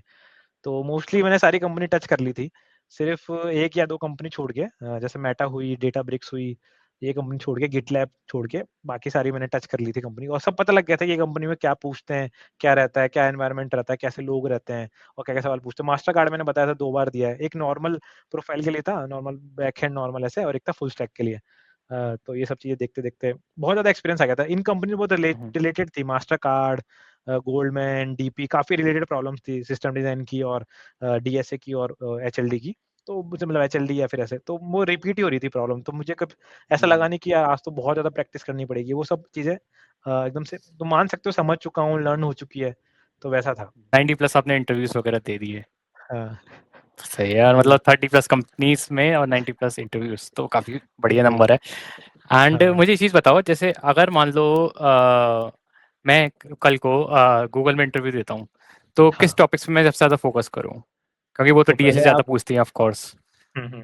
तो मैंने जब गूगल का किया था, तो मैंने बहुत हम्म, सारी वीडियोज़ देखी, तो पहले टॉपिक से पहले मैं सोचा कि एक बार लीड कोड का प्रीमियम ट्राई करता हूँ, क्योंकि मैंने देखा कि कब ये प्रीमियम की ज़रूरत पड़ती है, तो मैंने कुछ-कुछ वीडियोज़ देखी, तो उसमें समझ में आया कि आप लीड कोड का 1 महीने का प्रीमियम ले सकते हो, मतलब प्रीमियम लो एक बार। हम्म, तो मैंने जब उसका प्रीमियम लिया, तो उसमें लिख के आता कि रिसेंटली 3 महीने की क्या प्रॉब्लम पूछी गई, या 6 महीने की, ऐसे करके 2 महीने की। तो बहुत चांसेस थे कि उससे आपको कंपनी और कंपनी का ही पता लगता है, गूगल का तो है ही। तो मुझे गूगल का दिखा कि वो ग्राफ बहुत ज़्यादा पूछ रही थी। तो पहले मैंने डीएसयू पूरा कंप्लीट किया। डीएसयू में सारी प्रॉब्लम्स कंप्लीट करी। तो एक प्रॉब्लम को डीएसयू में ट्राई कर सकता था, अकाउंट मर्ज नाम से प्रॉब्लम है। तो वो डीएसयू की प्रॉब्लम बहुत अच्छी प्रॉब्लम है। उससे सारे डीएसयू के कॉन्सेप्ट क्लियर होते हैं। तो वो एक डीएसयू हुई। अब बहुत सारी प्रॉब्लम थी जो डीएफएस, बीएफएस से भी होती है। उसको भी मैंने डीएसयू से चालू करा, तो वो भी कंप्लीट हो गया। उसके बाद में डाइक्स्ट्रा हो गया अपना, सारी एल्गोरिथम, बेलमैन फोर्ड हो गया, ये सारी एल्गोरिथम सीखी। हर हर टॉपिक के 5 प्रॉब्लम ट्राई करी, और वो हैंड्स ऑन एक्सपीरियंस आया था उससे कि ये चीज़ें हैं। मुझे सेगमेंट ट्री का इतना एक्सपेक्टेशन नहीं था, क्योंकि मैं सोच रहा था कि विदाउट उसके बहुत सारी प्रॉब्लम है जो वो पूछ रहे हैं। अगर मैं 10 प्रॉब्लम देख रहा हूँ, तो एटलीस्ट 9 प्रॉब्लम तो यही है। 10 एक प्रॉब्लम बहुत रेयरेस्ट ऑफ रेयर होगी, कभी होगी। तो एट द एंड ये टॉपिक रख सकते हो सेगमेंट ट्री, लेकिन उसके अलावा सारी टॉपिक रखो। सारी प्रॉब्लम डीएसयू सारे रखो। अब मेन है सारे वो वाली प्रॉब्लम जो कि थोड़ी ट्रिकी प्रॉब्लम्स है, कि जैसे ट्रिकी, जैसे मैंने बोला सिंपल कैलकुलेटर, कि एक स्टैक यूज करना है, और एक स्ट्रिंग दे रखी होगी a प्लस बी माइनस सी, फिर एक और ब्रैकेट, फिर एक और ब्रैकेट, ऐसे करके bracket plus addition, subtraction, division, ये सब प्रॉब्लम्स रहेंगी। डिवीजन नहीं, एडिशन, सब्ट्रैक्शन। तो इन प्रॉब्लम को देखना है। फिर थोड़ा बहुत हो गया प्रॉब्लम थोड़ा रिकर्शन टाइप में, जहाँ पे जैसे डिकोड वेस करके प्रॉब्लम है, रिकर्शन प्रॉब्लम है, डिकोड वेस 2। फर्स्ट वाली नॉर्मल है, 2 वाली थोड़ी गूगल ने पूछी गई है। तो वो वापस से वेरिएशन है। तो मैं वही बोल रहा हूँ कि इनका मेन गोल रहता है, ग्राफ कर लो, इनका मेन गोल रहता है फॉलो अप क्वेश्चंस, कि जितना फॉलो अप ये जा सकते हैं ना, उतना जाते हैं। कि अगर एक प्रॉब्लम है, जैसे आपने ग्रिड देखी, आपने सबसे बेसिक प्रॉब्लम देखी, ग्रिड में लेफ्ट से जाना है, राइट पे पहुंचना है। इसमें इतने वेरिएशन है कि बीच में बॉम्ब लगा दिए, बीच में कुछ ऐसे लगा दिए ब्लॉक को कि इनको तो कवर करके ही जाना है, कुछ ऐसे लगा दिए जिसमें लग रहा है कि इनको कवर करेंगे, तो ग्रीडी एल्गोरिथम लग रही है, लेकिन वो है डीपी टाइप। तो डीपी आपको करना पड़ेगा, ग्रीडी आपको करना पड़ेगा, आपको वो सारी प्रॉब्लम करनी पड़ेगी जिसमें फॉलो अप्स होते हैं। जैसे मैंने बताया था, नंबर ऑफ आइलैंड था, आपने बेसिक करे नंबर ऑफ आइलैंड, लेकिन हमें पता लगा अच्छा ये तो बाइनरी ट्री में भी आ सकता है। तो बाइनरी ट्री वाला कॉन्सेप्ट भी देखा। बंदा बाइनरी ट्री में मैक्स टू मैक्स क्या करता है कि लेफ्ट हाइट, राइट हाइट निकाला, मैक्स हाइट, ये हाइट्स वाले पे जाता है। मोस्टली ये प्रॉब्लम रहता है बाइनरी ट्री में। हार्ड प्रॉब्लम है, जैसे putting a camera on binary tree, एक प्रॉब्लम है, हार्ड प्रॉब्लम है, जिसमें नंबर ऑफ बाइनरी कैमरा लगाना है, ताकि वो ऊपर और नीचे के सारे नोड्स को कवर अप कर ले। हर एक कैमरा ऊपर नीचे देख सकता है, तो कितने नंबर ऑफ मिनिमम कैमरा लगाना है, ये डीपी की प्रॉब्लम है, बहुत हार्ड प्रॉब्लम है। तो थोड़ी बहुत आपको रिकर्शन मतलब अच्छा स्ट्रांग होना चाहिए बहुत, डीएसयू अच्छा होना चाहिए, ग्राफ तो सारे टॉपिक्स तो क्लियर होने चाहिए, और सारे फॉलो अप वाले प्रॉब्लम्स होने चाहिए। 4 पॉइंट्स तो यही हो गए। और मोर अराउंड बस आपको प्रैक्टिस ही करनी है, मतलब आपको ये नहीं देखना कि इस बार गूगल के लिए आपको प्रॉब्लम हो 15 मिनट में थोड़ा नहीं कर पाओगे, 15-20 मिनट में। इस बार आपको डेप्थ नॉलेज आनी चाहिए, ग्राफ की डेप्थ नॉलेज, हैमिल्टोनियन, ये यूक्लिडियन पाथ्स क्या रहते हैं, और ये सर्किट्स कैसे बनते हैं, साइकिल कैसे बनते हैं। साइकिल जो है वो नंबर ऑफ नोड्स पे डिपेंड करता है। यूक्लिडियन में नंबर ऑफ नोड्स कैसे रहती हैं, अगर आपको हर एक वर्टेक्स कंप्लीट करना है, तो साइकिल और वर्टेक्स कंप्लीशन करने का क्या रिलेशन है, कुछ कुछ ऐसे रिलेशंस रहते हैं, एन के फॉर्मूलेज रहते हैं। तो आपको थोड़ा ग्राफ डेप्थ में आना चाहिए। मतलब मैं सबसे पहले ये बोलूंगा कि ग्राफ पूरा स्ट्रॉन्ग कर लो ना, ऐसे नहीं कि डाइक्स्ट्रा आज प्रॉब्लम देखी, चलो डाइक्स्ट्रा का के क्लोजेस्ट फ्लाइट्स प्रॉब्लम करी, चलो हो गया, ये नहीं। ग्राफ सारी प्रॉब्लम देखो, समझो क्या क्या टॉपिक्स रहते हैं, बायपार्टाइट सब समझो, ये ऐसा क्यों काम कर रहे हैं। फिर हैमिल्टोनियन, ये सब की थ्योरीज पढ़ो, समझो कि क्या क्या फॉर्मूले बन सकते हैं। फिर ये सारे डीएसयू ये सब कंप्लीट कर लो। फिर आप आ जाओ एरेज के अंदर। एरेज में भी जो भी गूगल वाले प्रॉब्लम पूछे गए हैं वो सारे देख लो, स्टैक के सारे प्रॉब्लम देख लो, जैसे मैंने बताया सिंपल कैलकुलेटर। फिर आप आ जाओ लास्ट में ट्रीज पे। ट्रीज और रिकर्शन में एक साथ ही बोल रहा हूँ, क्योंकि वो मिक्सअप ही रहता है इनका, हमेशा रिकर्शन और ट्रीज एक उसके रखते हैं ऐसे। तो आप ये दोनों को एक साथ कवर अप कर सकते हो, तो 3 टॉपिक्स में डिवाइड कर सकते हो, और मेरे हिसाब से वो मोर देन इनफ है। बहुत प्रॉब्लम रिपीट होगी और आपको पता लग जाएगा कि इसमें यही लगेगा पैटर्न ऐसा। तो वो इतना अब गूगल के राउंड इतने हार्ड नहीं जाते, लेकिन मीडियम लेवल पे जाते हैं, जो कि प्रॉब्लम आपने करी हुई है तो आप कर सकते हो, बहुत चांसेस हैं कि करी हुई है तो कर सकते हो ऐसा। बीएससी के अंदर डेप्थ में भी जाना है किसी को, जैसे जो फ्रेशर है या फिर ऐसा, अगर उसको ग्राफ का करना है तो कोड एंड कोड करके बंदा है एक, काफी पुरानी वीडियो है उसकी, लेकिन बहुत डिसेंट वीडियोस है, कोड एंड कोड देख सकता है। डीपी और रिकर्शन या स्टैक्स उसको करना है तो आदित्य वर्मा है, मोर देन इनफ है। आदित्य वर्मा के अलावा और उसको कहीं जाना ही नहीं पड़ेगा डीपी इन सब में समझने के लिए। ग्राफ के लिए स्ट्राइवर ठीक है, स्ट्राइवर या फिर कोड एंड कोड, दोनों दोनों बेस्ट है। और मोर अराउंड फिर बाकी चीजें वो चीजें सीखता जाता है, मतलब के एम पी एल्गोरिथम, स्ट्रिंग्स और ये सब वो धीरे धीरे सीख लेता है, क्यूज धीरे धीरे सीख लेता है। ये 3-4 टॉपिक्स है जिस तरह कंपनी बहुत ज्यादा पूछती है। एरेस तो मोर देन इनफ है, एरेस हो गया, स्टैक्स हो गया, मोनोटोनस स्टैक्स वो हो गया, फिर ग्राफ्स तो अपना है ही, तो वो उधर हो जाता है कंप्लीट। एचएलडी एलएलडी, एचएलडी के लिए अपना ये बुक्स हैं, एलेक्स यू की बुक्स हैं। और उसके बाद में अपना चैनल से हेलो इंटरव्यू चैनल है, वो मोर देन इनफ है। कोड करो, मोर देन इनफ है। फिर उसके बाद में एलएलडी के लिए कोड विद आर्यन, आर्यन काफी है। कोड एंड कोडिंग काफी है, मतलब coding and coding I think वो काफी है, मोर देन इनफ है। उसके बाद में बस फिर आपको कंपनी देखनी है, वो कंपनी किस टाइप की प्रॉब्लम पूछती है, क्या टॉपिक्स है, वो सब लिख के रखने हैं, और उसके अराउंड सारी प्रॉब्लम देखनी है, लीड को डिस्कशंस पे जाना है, बस इतना ही। तो बंदा जो चालू करता है, जैसे रेज्यूमे से चालू करता है, तो उसका रेज्यूमे जैसे मैं ओवरलीफ पे बनाता था, काफी स्ट्रक्चर्ड रेज्यूमे था, ओवरलीफ पे रेज्यूमे बनाया। मैं 10 रेज्यूमे निकालता था पहले लोगों के, कहीं से मिल जाए, जो गूगल में काम करते हैं, अमेजोन में काम करते हैं, उन रेज्यूमे में से चीजें दिखता था क्या क्या कॉमन है। 2 निकाले रेज्यूमे, चैट जीपीटी को दिया, फिर बोला कि मैं क्या क्या अपने रेज्यूमे में डाल सकता हूँ, या फिर कुछ ऐसा चीज मिसिंग है स्ट्रक्चर्ड वाइज, कि अच्छा ये प्रोजेक्ट में ये चीजें हो सकती थी डेप्थ में, तो वो थोड़ा बना के देता था। मैं सोचता था कि अगर मैं डाल सकता हूँ रेज्यूमे में तो मैं डालता था, और उसके बाद में सारी प्रॉब्लम निकाल के रखता था उससे। तो मैं अपना खुद ही, मतलब जैसे होता है ना कि अपना खुद ही बना रहा हूँ खेल, कि मैंने सारी प्रॉब्लम डाली, ये प्रोजेक्ट डाला, और उसके बाद में सारी प्रॉब्लम निकाल के रखी, ताकि अगर रेज्यूमे में मेरे से कभी पूछेंगे तो मैं बता पाऊंगा। और मेरा रेज्यूमे कभी ऐसा था ही नहीं कि मैंने कुछ बड़ा किया, मतलब मैंने जो भी काम किया वो डिसेंट किया, उसको मैं रखता था स्टार पैटर्न में, वही कि मुझे लगता था ये मेरी सिचुएशन थी, ये मेरे रिजल्ट थे, ये मेरे टास्क थे, ये मेरे एक्शन थे, ऐसे करके कि जो मेरी सिचुएशन थी, मेरे कोई प्रॉब्लम मिला, फीचर मिला, मैंने बनाया, उससे क्या इम्पैक्ट हुआ वो मैंने लिखा, इम्पैक्ट तो बाद में आया, उसका सॉल्यूशन क्या था पहले मैंने सॉल्यूशन किया, और फिर इम्पैक्ट क्या था। तो हर मेरे जो भी प्रोजेक्ट्स थे या फिर कंपनी में मेरी लर्निंग थी वो ऐसी थी, प्रॉब्लम सॉल्यूशन और impact, problem solution impact. Impact मतलब कितना परसेंटेज ऑफ इंक्रीज हुआ ये सब। लेकिन मैंने देखा बहुत सारे इंटरव्यू जैसे मास्टर कार्ड में, उसमें मेरे से पूछा कि you mention 3% increase in query efficiency, how you increase 3% first of all, ये पूछते हैं। तो हमेशा जो क्वांटिफाई आप करते हो एक वैल्यू, वो हमेशा याद रखना है कि क्वांटिफाई आपने करी कैसे है, किस बेसिस पे करी है, आपका सिनेरियो क्या था कि अच्छा ये चाहिए थी, ये करने के बाद 3% आया। फिर वो पूछते हैं कि why 3%, why not 50%, why not 80%। तो कभी कभी पूछते हैं कि ये, तो आपको हर चीज क्वांटिफाई करनी पड़ेगी। तो मेरे साथ बहुत बार हुआ है कि जब शुरू के इंटरव्यूज थे तो मैंने बोल दिया हवा में कि या I think 50% was done, like it was more faster than better than 50%, then ask why 50%, why not 60% and all. So ऐसा भी होता है कि आपको रेज्यूमे में जो लिखा है वो जेन्युइनली समझाना पड़ता है कि क्यों हो रहा है। तो आप पहले से अपने रेज्यूमे को समझो, अपडेटेड रखो, समझो कि क्यों लिखा है, सारे जितने भी प्रोजेक्ट्स हैं उसके अंदर सब स्टार पैटर्न में होने चाहिए कि ऐसा किया, ऐसा हुआ और ऐसा इम्पैक्ट आया। ये सब होना चाहिए रेज्यूमे का, सारा प्रोजेक्ट आपके टिप्स में होना चाहिए कि अच्छा ये बनाया है मैंने, क्योंकि वो हमेशा जाते हैं। जस्ट बहुत बहुत सारे इंटरव्यू में बोलते हैं कि या I am opening your resume, yeah tell me the recent project you have worked on. फिर अगर कुछ और निकलता है, आप कुछ और बता रहे हो तो दिक्कत आती है, तो आपको सब एग्जैक्ट सेम बताना पड़ता है। मोस्टली आपके रेज्यूमे में जो फोकस पॉइंट रहता है जब इंटरव्यूअर का या फिर रिक्रूटर का, मोर अराउंड आपका जो भी आपने एक्सपीरियंस है वो, आपके टेक स्टैक क्या काम किया है वो, और आपका प्रोजेक्ट्स।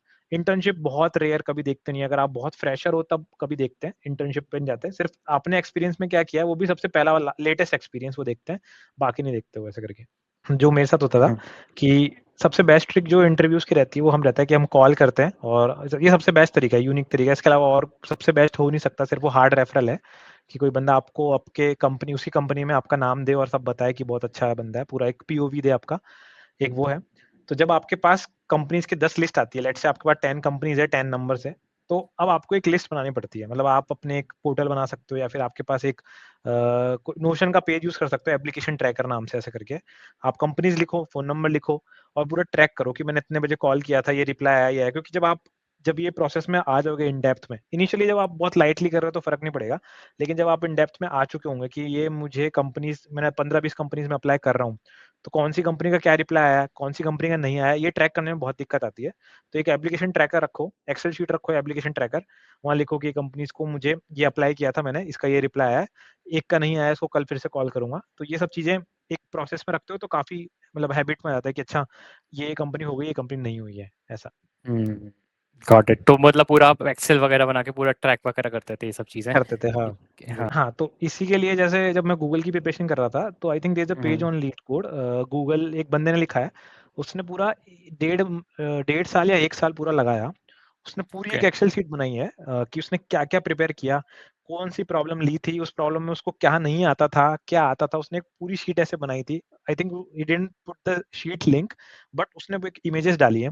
तो उसमें दिखता है कि कितना बंदे का एफर्ट था कि उसने ये प्रॉब्लम देखी, ये नहीं आती थी, ये टॉपिक्स इसने लिखे, ये टॉपिक्स को स्ट्रॉन्ग करने हैं और इसमें इतना टाइम लगा, इतने बजे वो बैठा था। तो ऐसा पूरा उसने शीट बनाई, करता गया, समझता गया चीजें। तो आई थिंक ये सेम प्रोसेस हर कंपनी के लिए कर सकता है बंदा, कि एक कंपनी की शीट बनाई, उस कंपनी में क्या-क्या प्रॉब्लम रहती है, उन्होंने क्या-क्या पूछा है, उस कंपनी के अराउंड एचएलडी, एलएलडी क्या रहते हैं और मुझे क्या-क्या प्रिपेयर करना है, मुझे क्या-क्या टॉपिक्स नहीं आते।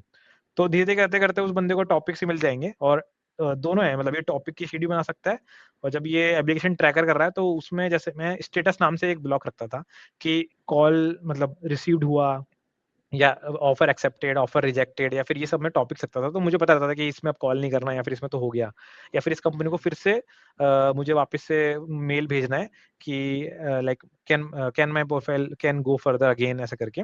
तो उससे भी बहुत बेनिफिट मिलता था।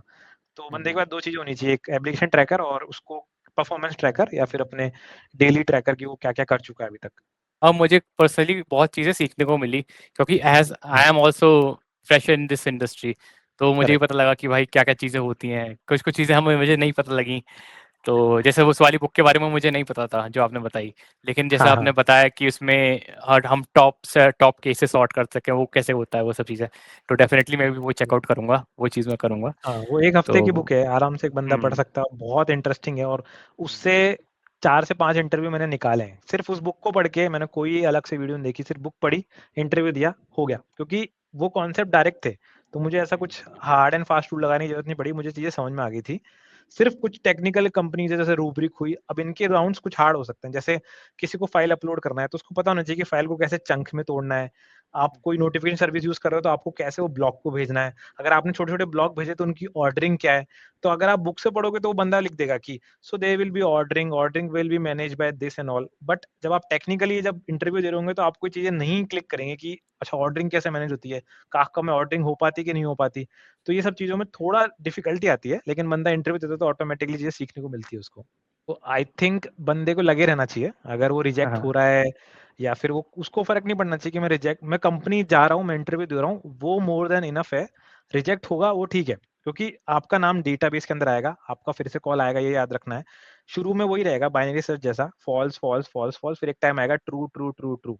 तो जब ये ऐसा होने लगेगा तो फिर वो बम्बार्ड ही होगी चीज़ें। आपको लगेगा कि यार शुरू में नहीं हो रहा मेरा, मेरा नहीं नंबर आ रहा, लेकिन वो नंबर आएगा। आपको बस लगे रहना है, आपको जो भी चीज़ें कॉम्पिटिटिवली आप कर सकते हो, औरों को देख रहे हो और कंसिस्टेंटली करते जा रहे हो कि मैंने अप्लाई किया, 20 अप्लाई किए, समझा, याद किया, सीखा, अप्लाई किया, इंटरव्यू दिया, रिजेक्ट हुआ, फिर से सीखा, अप्लाई किया।